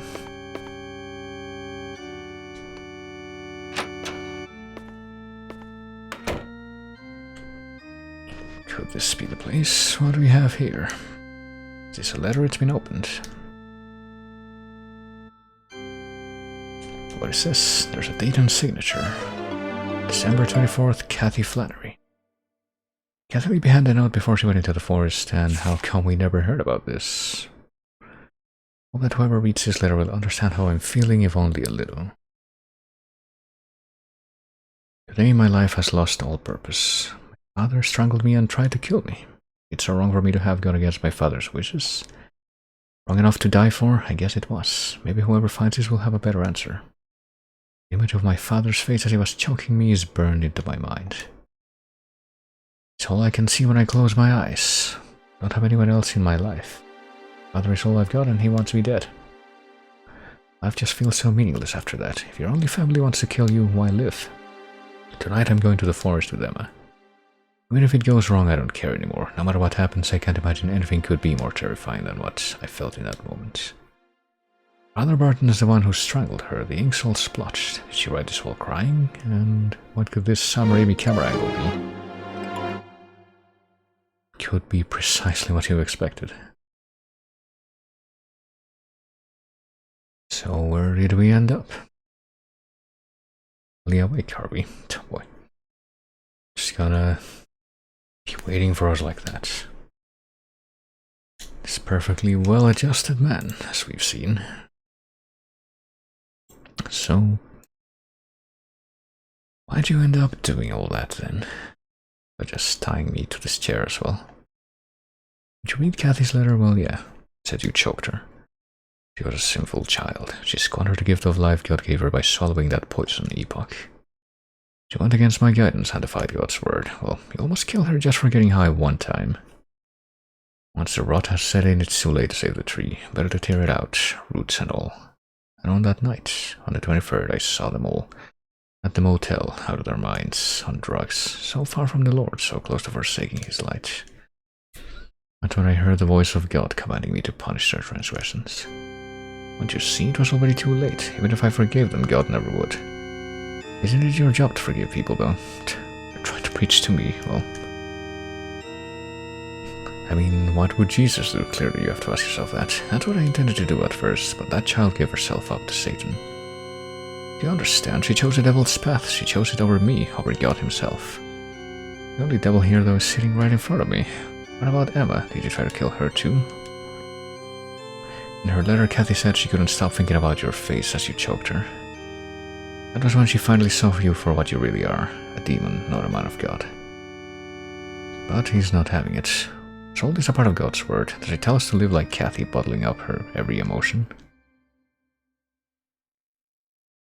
Well, yeah, I guess he didn't see the gun. Very Dan McNeely moment. It's just as you say, I've sinned again. I forgot myself in my anger. I strangled her, but I couldn't kill her. Since being banished from Eden, our way of thought has been tied to morality. But even so, emotion tempts us away from morality, just as the serpent tempted Eve. Kathy was tempted by her sorrow, and I was tempted by my rage. We both succumbed. We allowed our emotions to rule us, and without morality we were damned. For God is morality, and morality is God. And for this reason, I'll fire the BB gun at myself this time.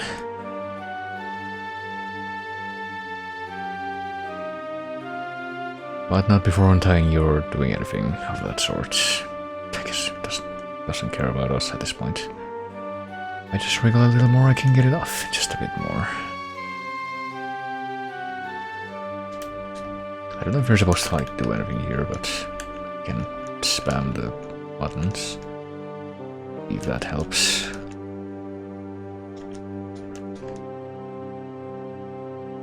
Just a little more, clearly. I don't know if the animation is being any different at all, but apparently he's continuing to do the animation even if I don't press anything, that's a thing. Oh, here we go. Now apparently you do just spam it off and you can get free of that, but now where am I anyway? And what is this thing on the wall behind me? I guess we're not gonna make too much of a note on that, but there it is. I believe that Matthew should make a comment because clearly we have heard about this, even if he doesn't immediately realize it. And there's a dead guy.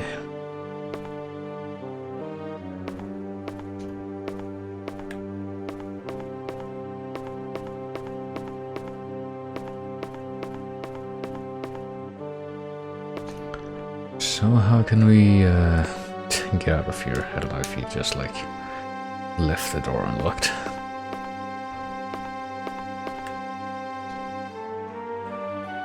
Nope, won't open.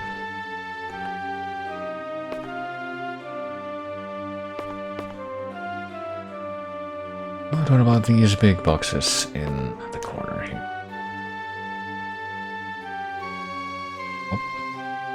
Now there is apparently a hole in the ceiling there.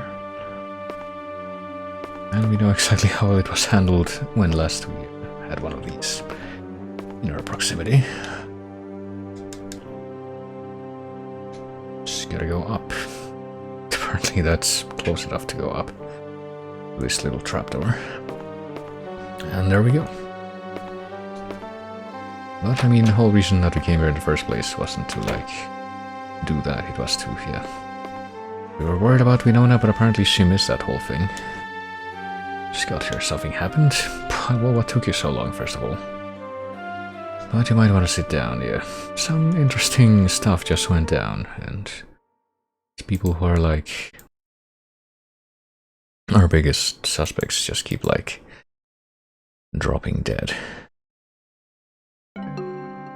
So where does that leave us? One has to wonder. I guess we've already got this whole situation reported and all. Off goes the body.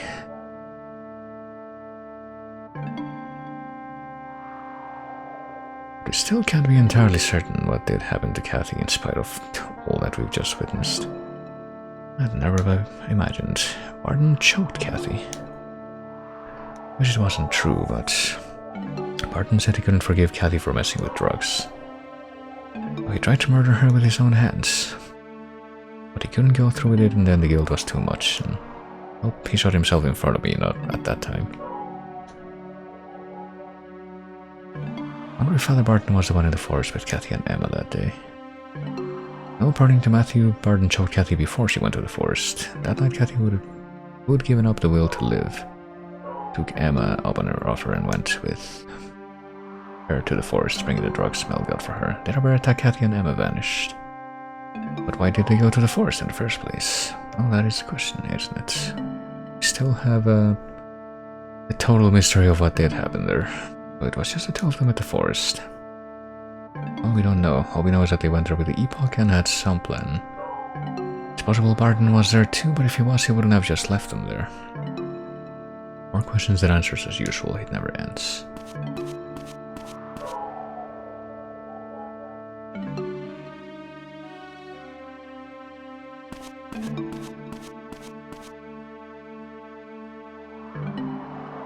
And yeah, probably shouldn't be hanging around here.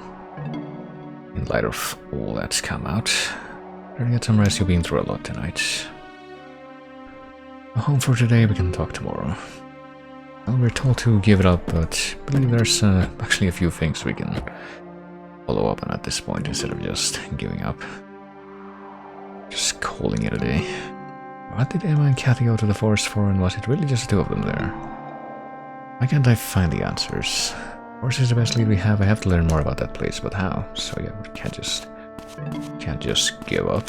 Also, what's this guy just doing standing here? Fucking creepy brown jacket, blue shirt guy. Nothing much to do at night, but apparently just stand outside the church and stare at the little driveway beside the parking lot, I guess. It's the most fun thing you can do at night in this town, I suppose. But now let's get out of here.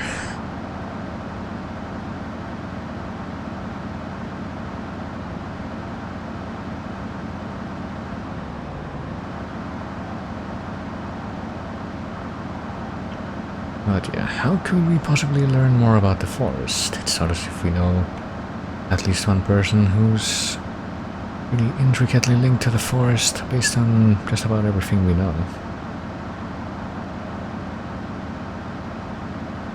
And who pretty much has the job of looking after it.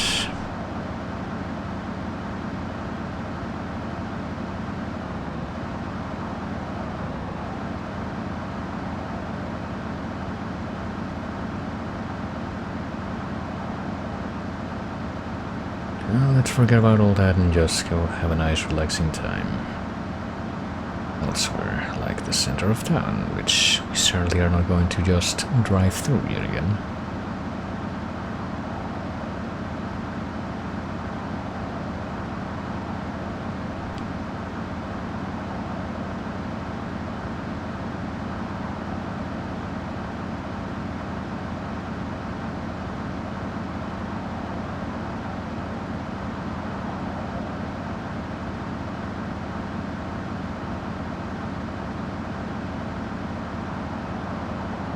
I think I might have just seen might have just caught a glimpse of me being displaced by an oncoming car, even though it didn't load quite right, so displacement occurred before the car model even came into existence, or at least perceptibility, I don't know. You know, these are kind of the sort of questions that this game has started to raise. So what is the nature of existence? Is it something that you can perceive? There's something that exists if you cannot perceive it. If a car displaces you before it becomes visible to your sight, then does that car exist or not? Well, let's chat with Cohen to get our minds off of these things. Wrong? Just not feeling too good at the moment. It's my nerves. Can't shake the feeling that I missed something about the big tree. That's where I found Kathy. She must have been there for a reason. What do you need? Well, we're apparently just gonna leave him be after that little exchange. Forest is on my mind. Me and the forest, we go way back. So he doesn't feel great, so it would appear. But he does say that he's got some kind of suspicion about the big tree, so... Even though I'm pretty sure that it's been hinted a few times that we should go check out the forest and all that stuff. I believe this is the only time when it actually does mean that we should go there immediately.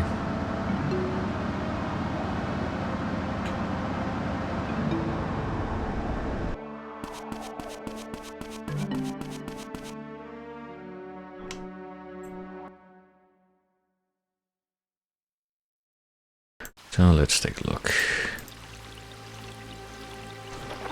Let's have another little stroll in our neato forest that we've been to many times before. There's the cow just kind of apparently just doomed to have to stand around this place forever. From here on out, and I believe that if you follow this little trail on the ground, even if you go past the waterfall and you go past the other little bridge that it leads you to, which is also past the no limits or off limits sign, it does deposit you in the part that's just kind of in the middle of a forest that has all the trees around, but that should be in close proximity to the big tree, or close enough that you can just see it in a view. That's convenient. So let's check this one more time. I wonder if the two of them performed the mortal journey here. If so, that would mean Emma knew how to conduct a ritual. Eternal life, ridiculous. Matthew still being like the ascetic, or the skeptic, I should say. Ascetic means something else. Did they really buy into that? To think of it, Cohen said that the forest felt strange that day. Wonder if that has anything to do with the ritual. Well, now that we've gone ahead and examined that, I guess, let's just retrace our steps. If I can even find my way back to the bridge from here. There it is.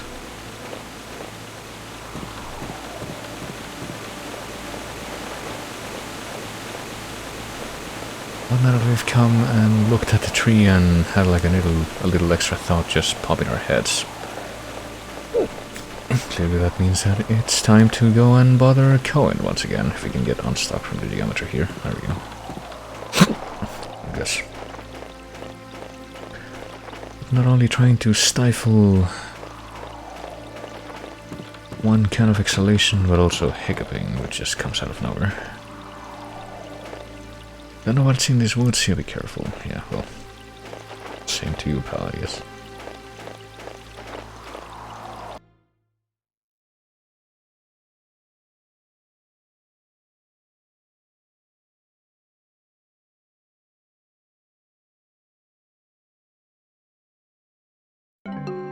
So back into the cover.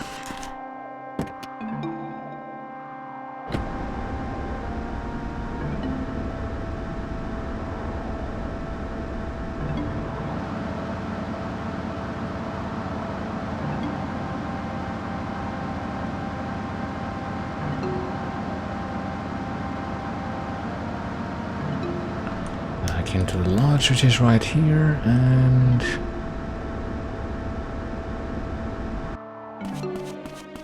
let's go and have another chat with Cohen and note that apparently only the light up there is turned on right now. It's open. That's weird. So I guess we'll just let ourselves in. Hey, yo, Cohen. It's not here. We just scan this like a security camera. And he doesn't seem to be around, but hear that nonetheless. Oh, goodness. Well, he apparently left some stuff lying out on the counter. I feel like this is, you know, you can see a very obvious Twin Peaks inspiration in this, but I feel like this might be inspired by, I don't remember what his name is, but the fish in the percolator guy. Why am I blanking on his name? I shouldn't be. But it feels like that sort of background that we're going for with this place. Kind of aesthetic. Martel?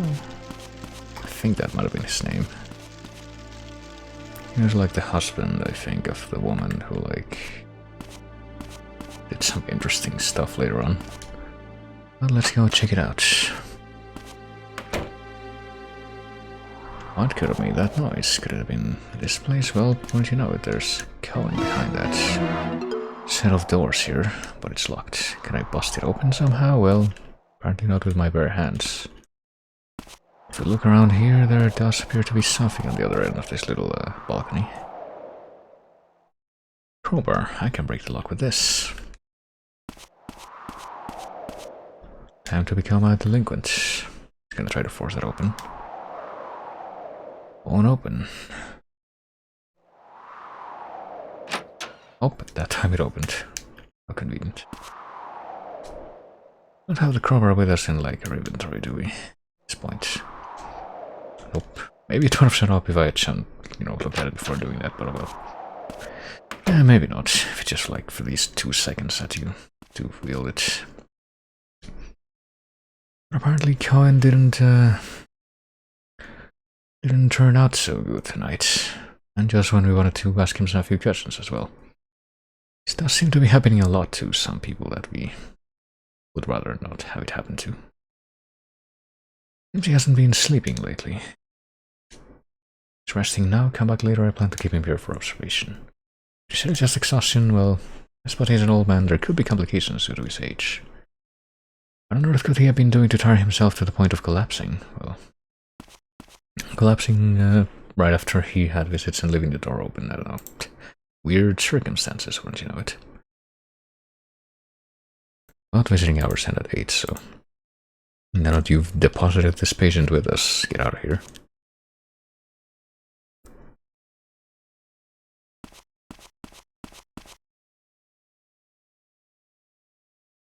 almost 10, so please come back tomorrow. Oh, well.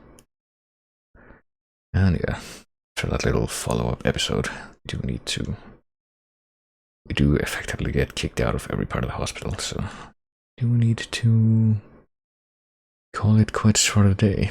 Don't believe there is anything else left to do. I mean, you know, after you unlock the Old Man Perry minigame, oh yeah, the car's not here, so it's like one time when you actually do. Well, you don't have to do it, you can just literally run all the way back to the lodge if you want and find the car there, but yeah. We'll come get your car right away. I think, yeah, that's pretty much it. They just come and deliver the car to you, no matter where you are. Oh boy, what is it? Wait, what? Actually, what did just happen? Oh, thank you for calling the auto garage. Your car's ready. Where should we deliver it to? Front of the store, in front of the police station, gas station, Gruber Hospital parking lot, church parking lot, forest parking lot. Oh my gosh. There's actually a lot of options. I guess makes sense. Well, let's do it. Yeah, bring it to the Gruber Hospital parking lot, because that's where we actually are. So, we'll get it quite quickly at least.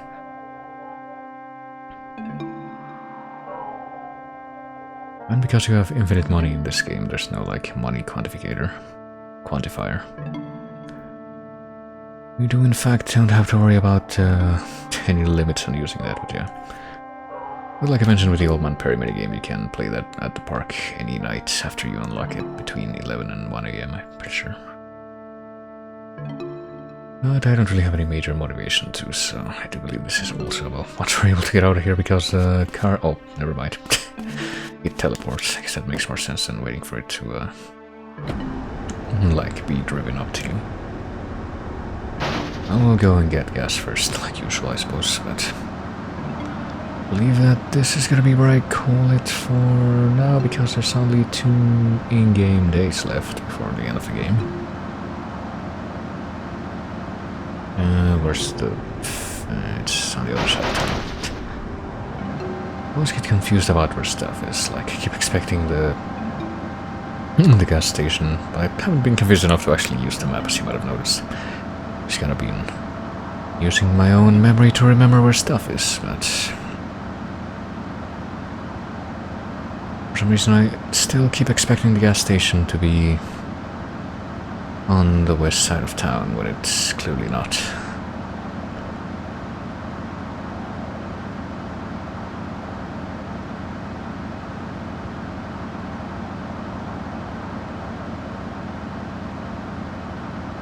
So let's go ahead and get the gas, just as a formality to top up.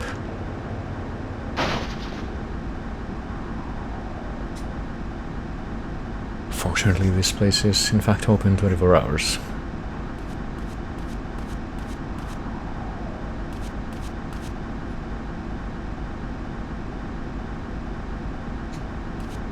And there we have it.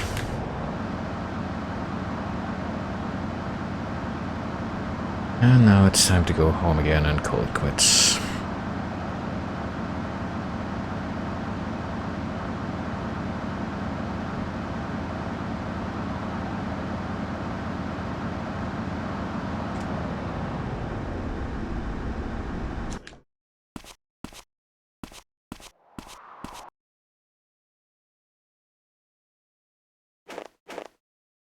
There's the doggo, always do the very important task of petting the dog, and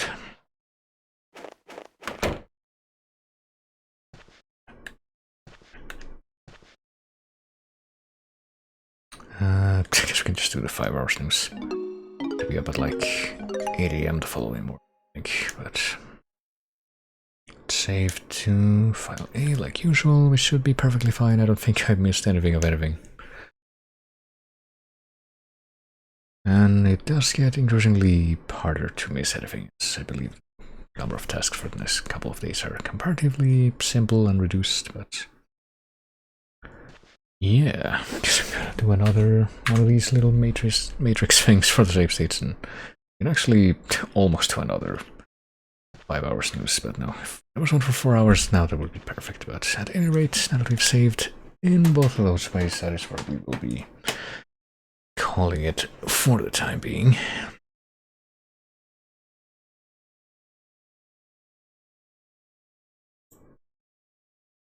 And I will bring back the music briefly so that I can play this out. Oh goodness. And once again, miss the click for the mic toggle. That does seem to keep happening. And hey, how fitting, we got music from a game that I would say it's comparable to this one. Play this out, but yeah. That has been Mizzurna Falls, and there's only the last couple of days of Mizzurna Falls left, so I believe I will try to get that done at some point during the weekend so that we can finally stick a pin in this run of this game. Could try to do it at a different time though, thinking I probably won't be able to do it tomorrow. It's probably gonna be a bit tricky, but